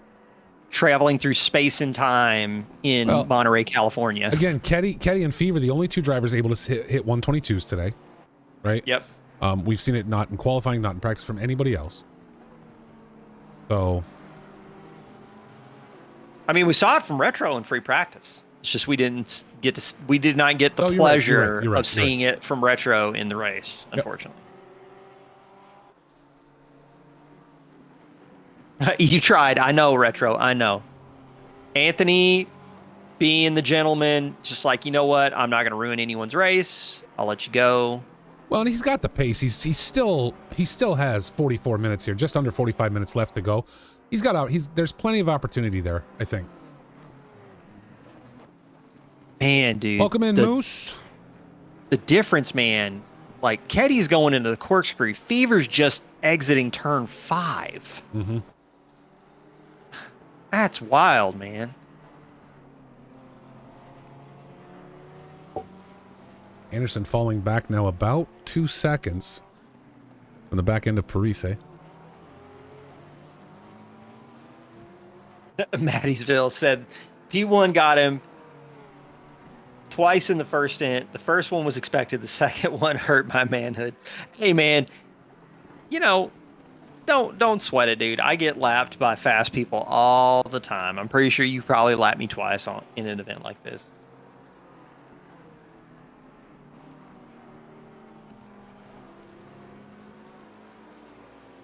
Speaking of which, Molson, we still need to get you set up for a distance race. Anthony Anderson is off. I see turn that. 3. Oh my God. No, that's turn 4. Yep. Dipping it out into the sand in turn 4. So that's going to open that wide up. That's up to 5 seconds now. Now, what are you looking to set me up for? We need to get you into an endurance race. We need to get you into a driver swap. Man. We need to get you into a driver swap. All right. We'll have to try. I got my track IR working now, so I got to make a video on that. It's the Good pedals. deal. Coffin's right. It is the pedals. Yeah, It's the pedals. I picked up a track IR5 for flight sims, and I decided I was going to give it a swat in some driving, and I got to say I kind of like it. Interesting. Very interesting. It's curious. Let's put it that way. Eugene Gonchuruk now losing position in the 555 car off into the sand, finally getting back on track. Is there any risk that like, you get kind of like really good at like setting up your neck muscles for track IR, and then you get in a real car and then you just like break your neck like looking over to like see someone in the rear view? No, please don't. You're a treasure. Please do not. Oh, please. No, but yesterday it was, yesterday my wife and I took a trip to go see some family, and so I was doing some driving in the morning, and in iRacing and an American Truck Simulator, just to get some in. And I will say that while it brings something to it, it's not real life. You know what I mean? Yeah. Like the way it tracks and the way it moves, it's worth it, especially for ATS. But it's not like real life at all. Really weird. It's really strange, the difference between the two. So look, there you go. Mattiesville in chat saying he'll take me on his team. No Pants Motorsports. That's right. Yeah, we gotta get you into a driver swap race. We gotta get one going. I think we've got enough people in NA now that do the iRacing thing that we should throw the bat signal and see how many of the NA communities want to do a hosted endurance race in iRacing. I think we could pull it off. And if we can't pull it off, everyone can just blame me. Everyone can just say it was my bad idea. It's fine. Well, I bet time. I would love to, but here's the thing: we've tried hosted sessions. I've done my best to do hosted sessions, and it's just hard to get people to turn out. Hard to get a schedule where everybody can show up. You know what I mean? Yep. So it does make it difficult. And plus, also, I feel like from the broadcasting side, some of that stuff would just be phenomenal. Oh yeah, I would love to start broadcasting some iRacing races. What I need to do is just run a stream and just go pick random races, because you can spectate any race. It's a matter of finding the software that works and does what I want it to do. That's the hard part. Doing your own little bottom split, just not the comedy, more the commentary. Yeah, more the commentary, and just trying to get the software working, kind of like seeing how the sausage gets made. So Mattiesville is now on iRacing.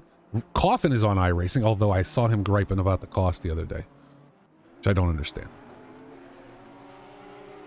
I do understand, but yeah, $14 for a car in this economy. I know, right? But then it's yours. Then it's only what, $60 a year?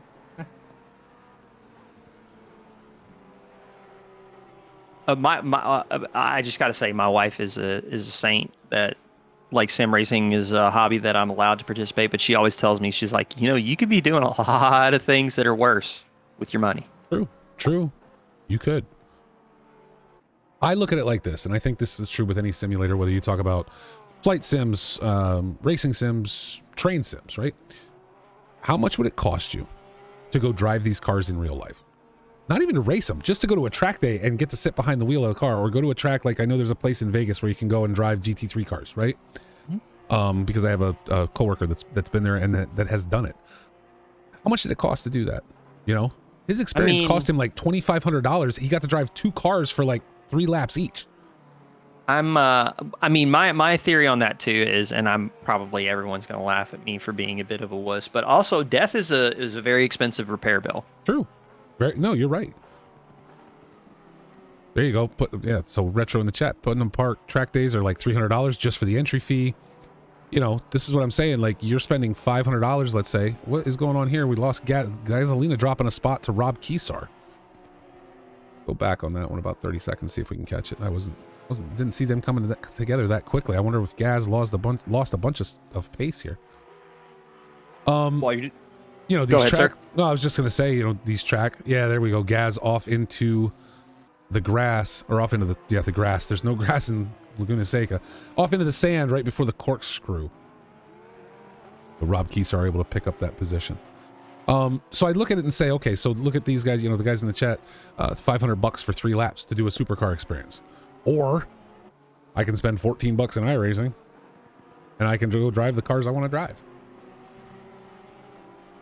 Seems like a pretty easy pick to me if you want to be able to race. And it's just fun. Let's be honest. Think of all the people that are in this race. Think of all the people that are in Twitch chat right now. You would not get to have this wonderful experience with such a wonderful group of people otherwise, right? Right? Oh, absolutely. I'm looking right now at some figures because I'm just trying to figure out like what sort of things we could expect as we get towards the end of this race. Mm-hmm. The Ketty is just on another level right now. He's like 4/10 faster than Fever right now. Fever is like a second faster than Gixxer. Gixxer and Gage, they're running about comparable pace. There's a sliver of an advantage for Gaz right now. Okay. Hang on a minute. I got to pause for this fact right now. I've got to engage a little bit. Wiz Motorsports, iRacing is like Minecraft. Elaborate. Yeah, I don't understand that one. Like, I mean, is it like I'm in the Ferrari fixed and like punching the car in front of me is like punching a rock with my fist? Like, help me understand. Also, I will admit that sometimes the damage physics can be a little bit like a creeper going off. So I get it.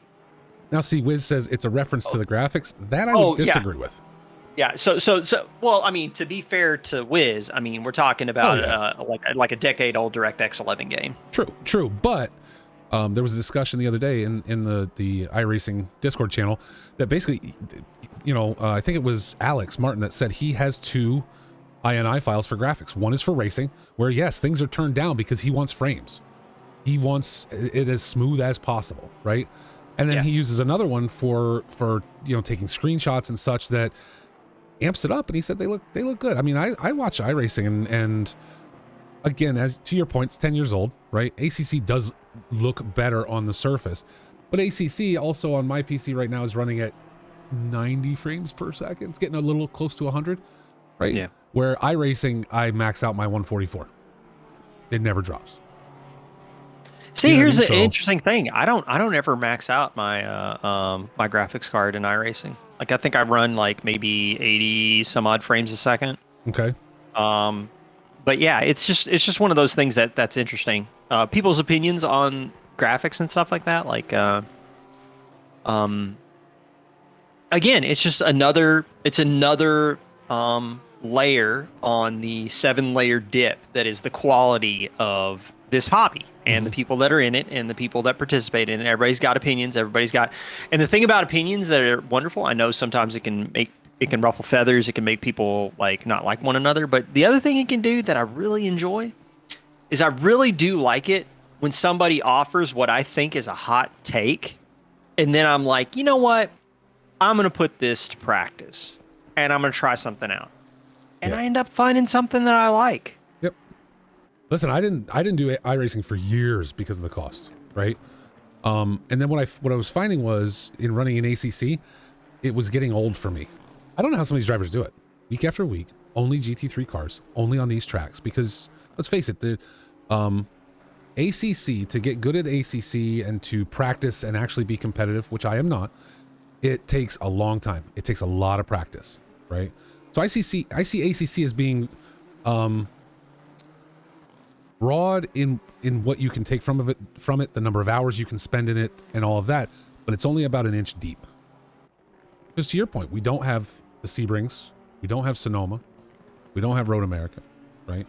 I think to do a good job getting the cars out there, but there are other circuits that really should be built into this sim, and we don't have them. So for me, it was a matter of I got bored, for lack of a better word, being constantly, running only GT3, constantly running the same tracks. Where in So iRacing, you're I got variety, man. I can go run the V or the MX, or I can go up to GT3, or I can run IndyCar or ISMA or whatever. You know, the Toyota GR86 is a fun little car to toss around a track. So it's all about different strokes for different folks. Yeah, variety is the spice of life in iRacing. That is definitely what it's got going for it. The thing that I love, though, and the thing that we're seeing right now with these competitors right now is focused individuals with a focused sim and focused machinery. Like you do the thing that I'll compare iRacing to, and kind of like what we're seeing right now with like Keddy, Fever, Gixxer, folks like Gasolina, Justin Seckham is we're seeing uh we're seeing individuals that have kind of like honed a skill in a very focused sim with very limited options, and it's just fun to see, because I mean it's like the comparison between a general practitioner and a surgeon, right?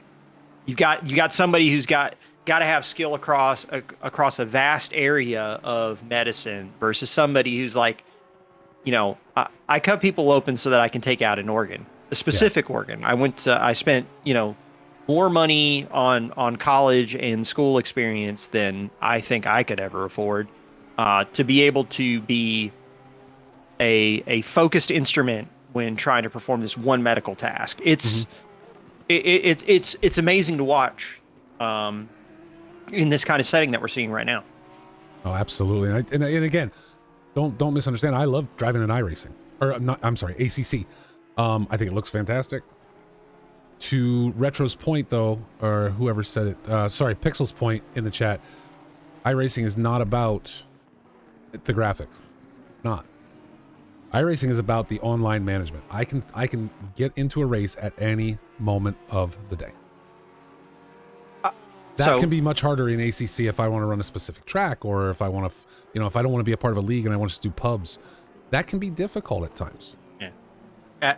As a person who does iRacing more than ACC, and as a person who does special events, counterpoint, the LMDH has entered the chat. The thing that you will see in iRacing that you do not see in these organized leagues. We started this race with how many cars? We're down to 23. Yeah, we started with 27, so we've lost 4 drivers today. Attrition is higher for a track like this. You go into chat right now, no one is ripping heads off. Yeah. You like one of the things that kind of struck me about like iRacing in comparison to ACC is that ACC, you guys, Box3, myself, me and Beltan, folks over at Trackalicious, all these communities that we know, we put in the work to make our own fun in this simulator. Yes. And that is something very important and very special. In iRacing, it is very hard to find that. And the racing standards in some of those series can be abysmal. Like West, what is his name? Greg West for iRacing touted like how Daytona had like the Daytona special event had over 16,000 drivers. What? 1,600 of them finished the race, Mr. West. It is very much the case that the driving standards and how things kind of like work out in that sim sometimes, it can be a little bit browbeating. But places like Box3, places like this event that we got another 29 minutes and 7 seconds to watch, like you guys put the work in, you busted your balls, and you made your own fun. Yeah. And hats off to you for it. So that is definitely one difference. That is one hot take that I feel like I have to insert into this discussion. No, you're right. And it's, I think that's why as we watch I'm Not Jimmy, he had dropped off a little bit, but now back on the back end of Ian King. We'll see if he can hold on to it. He had to slow down at one point for some reason. Also, while we were talking, James Weissing slowing way down. Now Justin Seckham backing down a little bit too, taking over the 614 car from his partner, your boy Blue. But this race has spread right out. Now, it does look like Anderson may be catching up to Parise again. Oh, Fever off track. That's unfortunate. What happened here? Back it up real quick. Just a slide coming out of turn 4. Luckily able to get out of the way. Another car coming right around that corner. Wow. Or I'm sorry, that was turn 3. I apologize. But it does look as though... Pretty similar to turn 4, though. A little slower. It's got that that smaller, aggressive curb on the very tip of the apex. Can definitely unsettle the car and put you into a spin.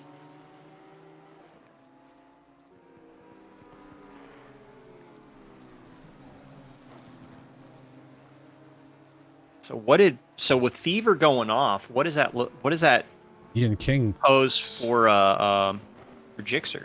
I wonder. It doesn't look like much. I mean, there's still almost a 40-second gap there. So it looked like a relatively easy spin, no damage, no wall catch. As I Am Jimmy takes up P14, but I think Fever's still got this. Now the question is was that a momentary oversight, or are the tires starting to give up again with the cold? I mean, down to 19C, it really hasn't dropped off that much, but there is still a drop there. It hasn't dropped off that much, but I tend to feel like the sub 20 temperatures can definitely, especially if you get your pressures wrong, if you start dealing with graining on the tires, that is going to make the car so much slower when it comes to cornering. You're going to be more likely to it's kind of like what we were talking about before. You can really think of graining like you'll hear commentators constantly talk about, oh, they're running over the marbles kind of thing. That is very similar-ish to graining, although it becomes more a characteristic of the tire than marbles. Like marbles, you get marbles on the tire, eventually they're going to burn off. But with graining, what happens is you actually like ruin the external layer of the tire, and it creates this very pitted surface on the tire. And what it does is it in corner entry, you can experience understeer. Corner exit, you can start to experience oversteer, because the thing is, the surface of the tire is not generating the same level of grip. So it's something that you need to think about when you're approaching a race where you've got a temperature swing. Now, this isn't significant. Everybody probably can read a calculator or not read a calculator, but read a thermostat and tell that the difference between 22, 23 degrees and 19 is not that far. The thing is that if the pressures were dialed in for the start of the race, when you're at 23 degrees, and you go into the pit stop and you don't manipulate your pressures for a 19 degree stint, you could potentially be upwards of a PSI off. Okay.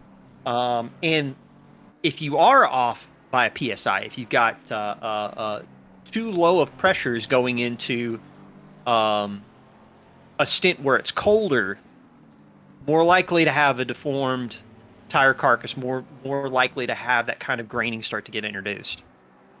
Gotcha. Okay. Well, Anderson certainly is not having any trouble, I think, with pressures at this point as he chases down Parise again.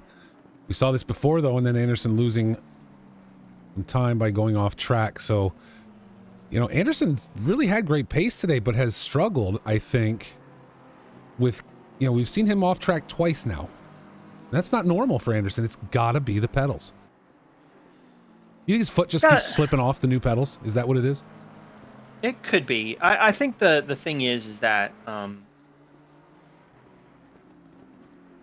I think we could be experiencing a little bit of the balance performance characteristics of the McLaren around Laguna. It's not a strong track for it. Yeah, it can be pretty tricky. It's the pedals. But it's the pedals. It's just the pedals. Don't let him trick you. Oh man, things have calmed down here at Laguna Seca a little bit. The field pretty well spread out. We do have a few battles going. Again, Parise, Anderson coming and going. Patrick Watros and Julian Buma back for P11. We'll keep an eye on that too as we come into the final 20 minutes of today's 2-hour event.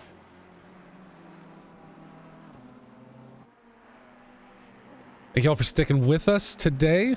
On behalf of myself and Mr. Philip Whelp Cakes Milwee, the man, the myth, the legend. And also, while we're watching here, I just wanted to mention we will return here on the channel for next week's quick race. I mean, it's a mini event, mini season, if you will, for the next 3 weeks. The next 3 weeks, the Box 3 Mixed Class Experience. We're headed for the Nürburgring, then to Imola and Spa Frankenchips over the next 3 weeks in GT4, Super Trofeo, and Ferrari Challenge cars. Still plenty of spots there to sign up if anyone would like to. Lots of opportunity to get some cars on the track. There's only 5 in the Ferrari Challenge. I think y'all are only 7 in the Super Trofeo. So I'll be curious to see if those step up a little bit. Phil, if you're gonna race in this, which one are you gonna race? Oh, in the multi-class? Yeah. What are you? If I were gonna race, man, it probably would be the Super Trofeo. Like I really do enjoy that car. Gotcha. Okay. Well, I really do enjoy go get that. signed up. Oh, I was gonna sit in the box. Oh, okay. Like, I mean, are you cool, kidding me?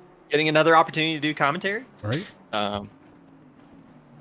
Also getting to watch that kind of multi-class racing, like over those 3 tracks, it's gonna be pretty bomb diggity. So I think it is. Yeah, I think that's gonna be pretty crazy. Also, to be perfectly honest, do people really want to see me in a car, like being a road hazard? I don't know. Yeah, I'm the same way. Don't tell me you want me on track, because you really don't want to make that decision for yourself. But Huff Manic in the chat agrees with you. Super Trofeo. So I'd like to see Huff get signed up here. Huff, people that race the Ferrari, like, they are a very brave breed of individual. Mm-hmm. Like, 'cause that car is like, it like travels through time in a straight line, and then you get to the corner and it's like, you better make time slow down fast, because you got no turning whatsoever in that car. Des TV in chat says Lewis Ricard. Lewis Ricard has not been on track today.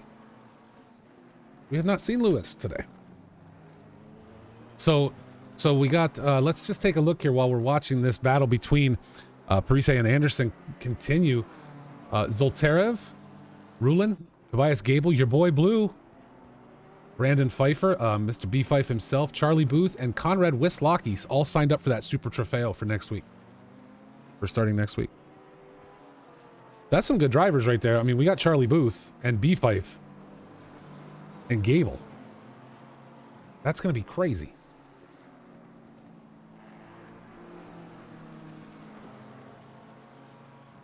So down to 19 minutes, 50 seconds left in this race. Ketty in the Phoenix Team Racing, or excuse me, that Fever's in the Phoenix Team Racing. Awesome. What is Ketty in, actually? Familiarize. I need to educate myself. Eclipse Racing Esports. Which that livery on that Porsche does look quite nice. It does look like he has a SpaceX logo. Which is kind of cool. Saturn V on the back of the 992. Just in another world right now.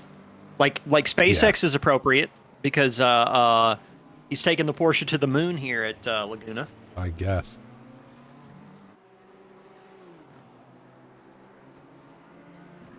Anderson's still trying to chase down Parise.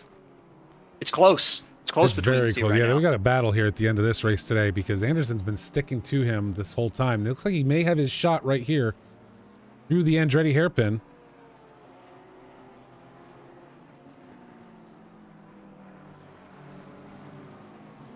Wow. So Anderson going to take up P5 now. Again, the question, and Carlos Hierro and Rob Keesar battling back here. We had some battles here in the last 20 minutes of the race. Now the question becomes, can Anderson hold on to P5? He's been up here already today.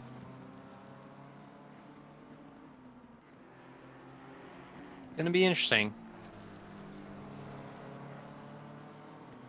Christoph Art's coming back to race with us in the Ferrari Challenge next week. Oh wow, that's gonna be a lot of fun. Haven't seen Arts in a while, so that'll be good. So, with the closing minutes of this race, I just want to post nominations for driver of the day. Actually, I'm gonna flip it around a little bit. My vote for driver of the day is Enrico Parise in the Tri-State Racing 333 M4, and that's because this man parachuted in for the second stint to give our boy Marcelino a break. Because without it, I'm pretty sure he would have just melted in his chair. Yeah, absolutely. I think, Marcelino was, at the end of his hour, no doubt, was very happy to be up and done with his stint in this race.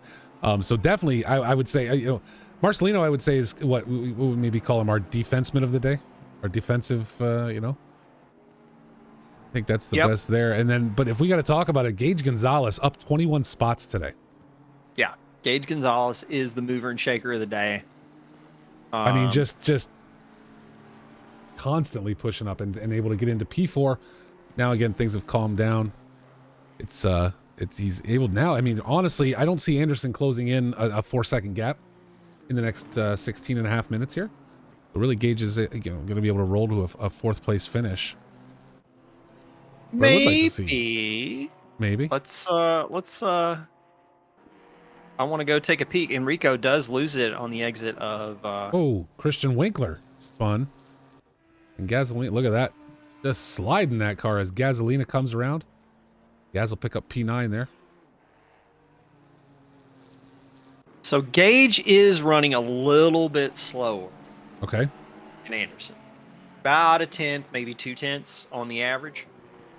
However, Gage has got to keep it off the sand because he's not going to be putting in 24-second laps, minute 24s, just like driving through kitty litter. So, yeah, 4 seconds is a good gap. If Gage can hang on, he's running pretty decent pace. Probably could sacrifice a little bit of pace and still stay out in front. But Anthony's kind of moving now. Anthony's first stint, 24.848, right? Second stint, 23.985. So the typical Anthony Anderson figures out how to drive fast. Just wait for it. Like he's here and he's moving pretty quick. I mean, just relative to the rest of the field, let's talk for a minute. So 23 down into the 23.9s. The only cars that are lapping faster than him are the top 3. Oh wow. Okay. So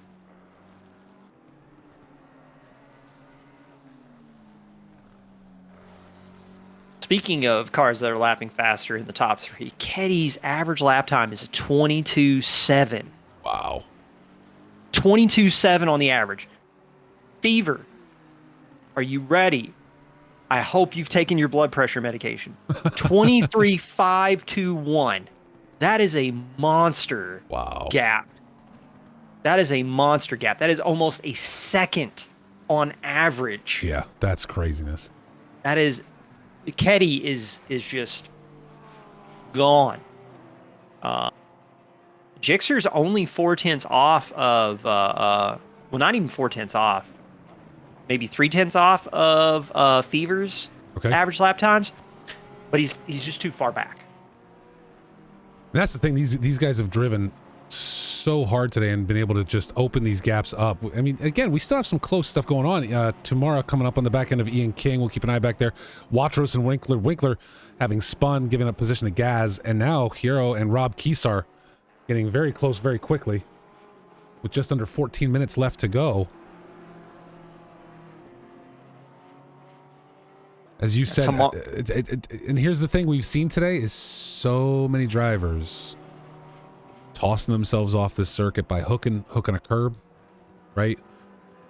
Jumping a curb and losing some control. Whatever it is, it has been a little rough on a lot of drivers today, and that's why I think this race, again, the front runners have been, Gixxer, Fever, Ketty. They've all been very stable. We haven't seen that from them. We did see Fever off at one point, but that was about it. But this mid pack right here, this is up for grabs by any of these guys. As one of our drivers heads into the pits. Yeah, that's the one. That's the 122. Yep, the number 20. The number 122 is currently sitting 22nd. The 122 piloted by Vieira and Davidson, pulling in the pits with 71 laps. Hopefully that's just a fuel miscalculation. They're going to finish the race out. They've come really far. There's still 22 cars on track. Oh. Tamara off circuit. The number 21. Ferrari letting Jimmy pick up P15, but Winkler now will come under pressure from the number 99 car of Patrick Watros.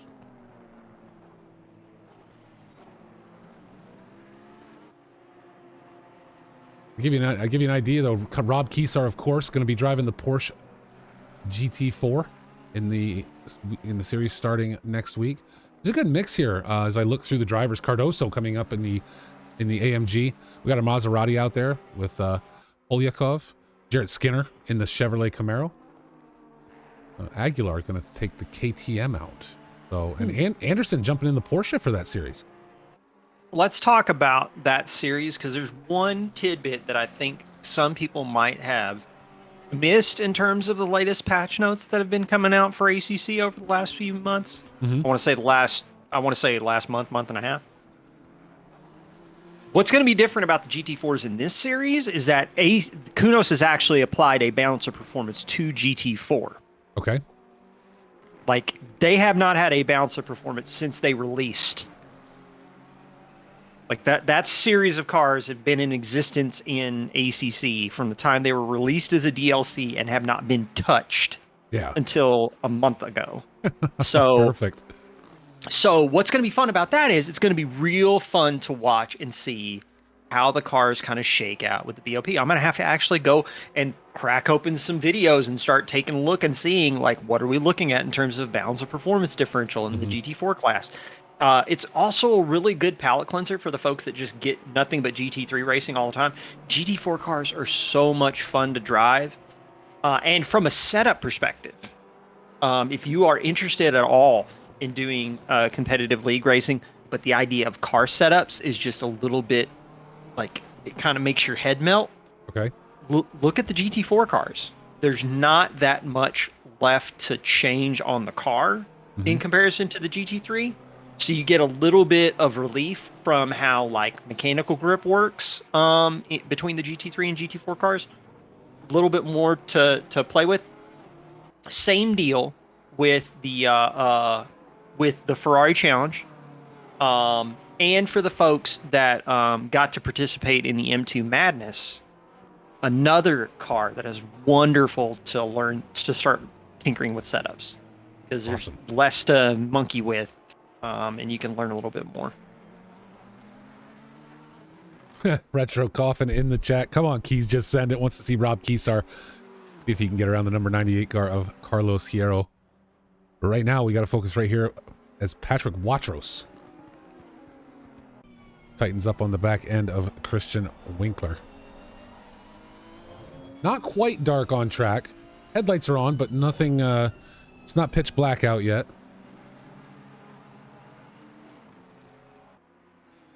Just before 9 o'clock. 10 minutes left to go. Just under 10 minutes. We were talking about that pace differential, right? It was 4 seconds. It's now 2 seconds between Anderson and Gonzalez. Wow. It's now 1.6 seconds between Anderson and Gonzalez.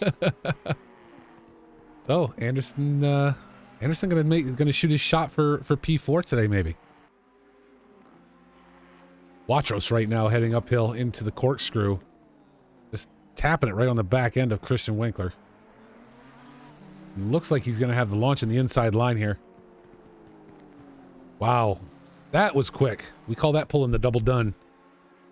Yeah, he is, again, Ferrari's strong around here. Unfortunately, the early lap 1 incidents involved only cars made in Italy. So Well, actually, that's not true. Retro got caught up in it. So. He was in a Porsche. He deserved it. Ouch. I mean, you say that, and then the top 3 are Porsches. I know the top 3 are Porsches, but not Retro. I would have loved to see Retro in here. I know.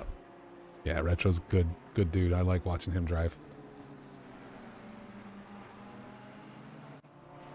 Hero and Kesar just looking for his... Oh, and Gonzalez. There it is. It already happened. Anthony Anderson gets ahead of Gonzalez. Let's back this up 30 seconds. Holy cow. Let's go back and watch Anthony Anderson. I mean, that happened in no time. I don't know if Gonzalez had some struggle.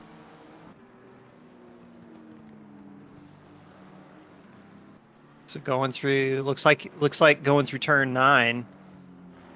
Turn 10. Yep, right there, off-road through turn 10. And allows Anderson to just pick it right up and jump into P4. Wow. And now Gixxer yellow flagged and off track. Oh, no. Oh, and trying with the rejoin and ooh. And cars are off track at the corkscrew. Somebody went a little too deep. It looked like Tamara coming through there. Just bailed it. Oh. Yep. Against the wall in the corkscrew. Into the wall.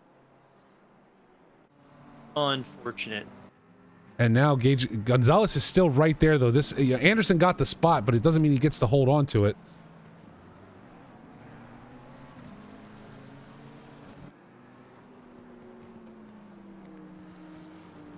Yeah, I think Retro Tamara had to bail, and unfortunately, carrying the speed on the outside like you normally would, getting ready to turn in at the corkscrew, but then having that understeer and going off into the sand, it just pulls you straight into the tires. Yeah. You got nowhere to go.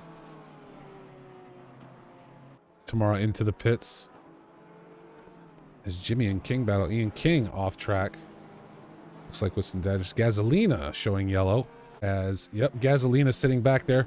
Winkler and Watros both getting around. So Gaz off. The end of the race is taking it down on some folks here. It's brutal. Like, Laguna's a brutal track. GT3 racing at Laguna is brutal. And then, of course, you got the word of advice I would give anybody is that, you got to stay frosty on that last 5% of any trip, because that's when you're going to have your accident. Yep. And we're definitely seeing that today. Anderson, again, not extending his lead so far over Gonzalez, but definitely holding on to it. As Hero and Kesar continue to battle around this circuit. 5.5 minutes left to go. Retro, if it's not Bus Bros, I don't want to hear about it. Wait, what are you? It's not the Bus Bros in IndyCar. I don't want to hear about it. Oh, I thought you were totally talking about something else. No, I'm Team Bus Bros. I don't watch IndyCar, so I don't even know what that means. Oh man, dude! And is it, Scotty McLaughlin, Joseph Newgarden. Man, those guys are cut above. Today was an oval race for Indies, right? I didn't look at the calendar. I'd have to check. I think that's Retro why. Can tell you he's in chat right now. I think that's why I have never gotten into Indy. I probably could, but I'm not an oval racer type. I can watch the road circuits, but I'm not an oval racer type person. Dude, it's so good. It's so good. Like if you enjoy race strategy, watching IndyCar is awesome, because the difference between IndyCar and NASCAR is the strategy is similar. It's just NASCAR is full of knuckleheads, so. Like you don't get to have the quality strategy experience most of the time, because you got some Dilbert that's gonna like wreck everybody on the Dilbert, huh? But yeah, it's just in IndyCar you can't do that stuff. In IndyCar you can't do that stuff. You cause a major pileup or something like that, somebody's gonna get seriously hurt. Yeah. No, I guess I can appreciate the strategy behind it. I just don't like watching people drive in a circle. So you know what you do there, right there? Just put it on the radio. That's true. Like just find something, some sort of like NBC broadcast or something like that on a streaming radio app or something like that, and just listen to it. Yeah, because you're getting the same quality of the content from a radio broadcast that you would get from watching it. Only I mean, other than the fact that, there's only 4 turns on an oval, you don't even know which way they're turning. Going Yeah, at it this again. fight right now, Yeah, this fight. Sorry, I just to mention off screen, Kesar getting ahead of Hero, but Anderson barely holding on against Gonzalez right now, and this is going to run to the end of this race until somebody makes a mistake or it's over. One of the two. Because Gonzalez is not backing down off Anderson at all. I think Anderson's dealing with some, I don't know if it's tire deg, messed up pressures, damage, whatever, but I'm seeing that McLaren, at least from what I'm seeing in my app, looks a little bit sketch on corner exit, which is something I'm normally used to seeing from a GTR, not from a McLaren. Mm-hmm. So I'm kind of curious to see what's going on here. Although Gage is really going to have to watch it, man. Did you see him almost lose the rear end on the exit of 9? Yeah. Well, this Like is what, it. I mean, we talked about this earlier today. That's what Gonzalez did earlier today. The fact he's sitting...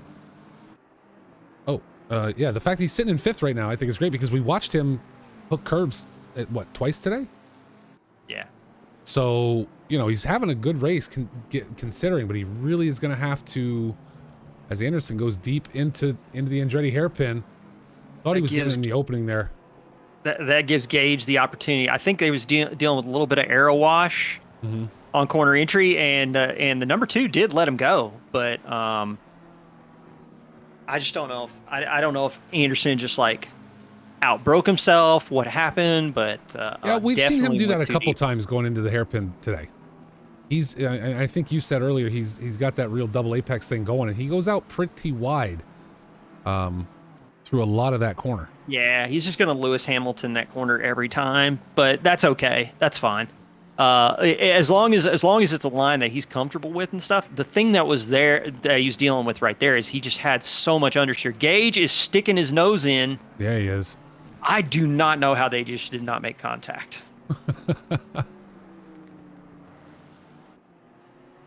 That's wild. Now under 1 minute left to go, and we are going to watch the battle for P4. This is probably the last lap of the race because Ketty right now going into turn 5 with 48 seconds left on the clock. So it's definitely going to be race over when he crosses the line. Okay. This is the fight to watch. Into Andretti hairpin. Just really looks like Anderson just does not have the oomph through turn 2 in particular. Yeah, something holding him back. He's not maybe he's not pushing. It could be that he's taking. It could be that could be the conservative corner for him, because it does seem like when he gets into turn 3, 4, and 5, that he just can pull a bit of a gap on Gonzalez. And here's your race winner going into turn 11 right now.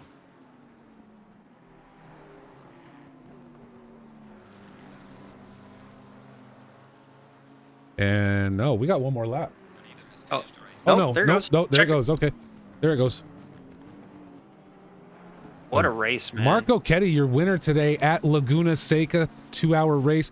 But Anderson, now this has opened up. We're going to stick right here as we wait for Fever and Gixxer to cross. Those two are spread out. They can handle it on their own. They don't need us. Anthony Anderson, though, able to keep Gage Gonzalez at bay for now. As they come around in the last corner, Gixxer crossing the line in 3rd. Anderson, Gonzalez out of the last corner and crossing the line right there. Anthony Anderson holding on to P4 over Gage Gonzalez. Oops. Enrico, Car parked sideways on the other side of a hill never usually ends well. Listen, I think we're gonna put it into the rule books. You gotta take your victory lap. You know what I mean? You gotta take a cool down lap. Yeah. I really think we should. Nobody just parks in the middle of the circuit. Nobody does that. Drive back to the pits. Somebody's gonna get hurt. Yeah, well, and that's what it is, right? We talked about that a few, during season 5 of, and that was a different situation. This again over the hill, probably not on purpose, but we've talked about it before. Is someone sitting there in their seat? They just crossed the line. They're sitting there going, oh, and they're holding onto the wheel, but they relax their arms, and then somebody waffles them and sends that wheel spinning. Yeah, that's not good. So maybe we're gonna have to introduce that. So the Mandatory victory lap. 615 crosses the line, and then that's it. That's 2 hours of Laguna in the books. It is, man. That was absolutely fantastic as we finish out today. Just wonderful, wonderful racing. I thought that was a ton of fun.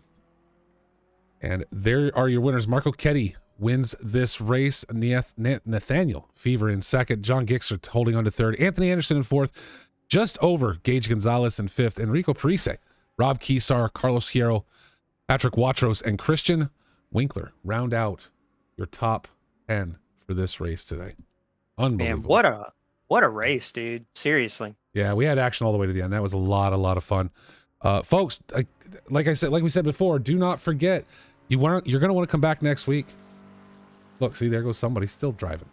They're like, forget it, I'm on it. Come back next week for the mixed class experience. We are going to the Nürburgring with GT4s, Super Trofeos, and Ferrari challenges. I would highly suggest you guys come back. These are 10-minute practice, 30-minute qual, and a 45-minute race. Those will start at 4 p.m. The practice will start at 4 p.m. UTC, and that is 2 p.m. Eastern Daylight Time. So everyone, make sure you come around for that. Mr. Milwee. Yes, sir. Mr. Molson. I want to thank you, sir, for being here. You said you'd be back next week, right? Because that's what gets the people pumped. Absolutely. They want to know that Phil Milwee is going to be here and on track. I'm excited for it. I think it's so am I. I think it's gonna be a lot. I think this will be the first time covering a multi-class race for us. I'm pretty sure 100% it is for myself because I don't remember us really doing one before. So I think it's gonna be a ton of fun. We're gonna do that again, folks. Please come back and join us. Thank you all so much for joining us here at Box 3 today. We'll see you on the Discord, and we'll definitely see you back next week for that multi-class championship. Thank you.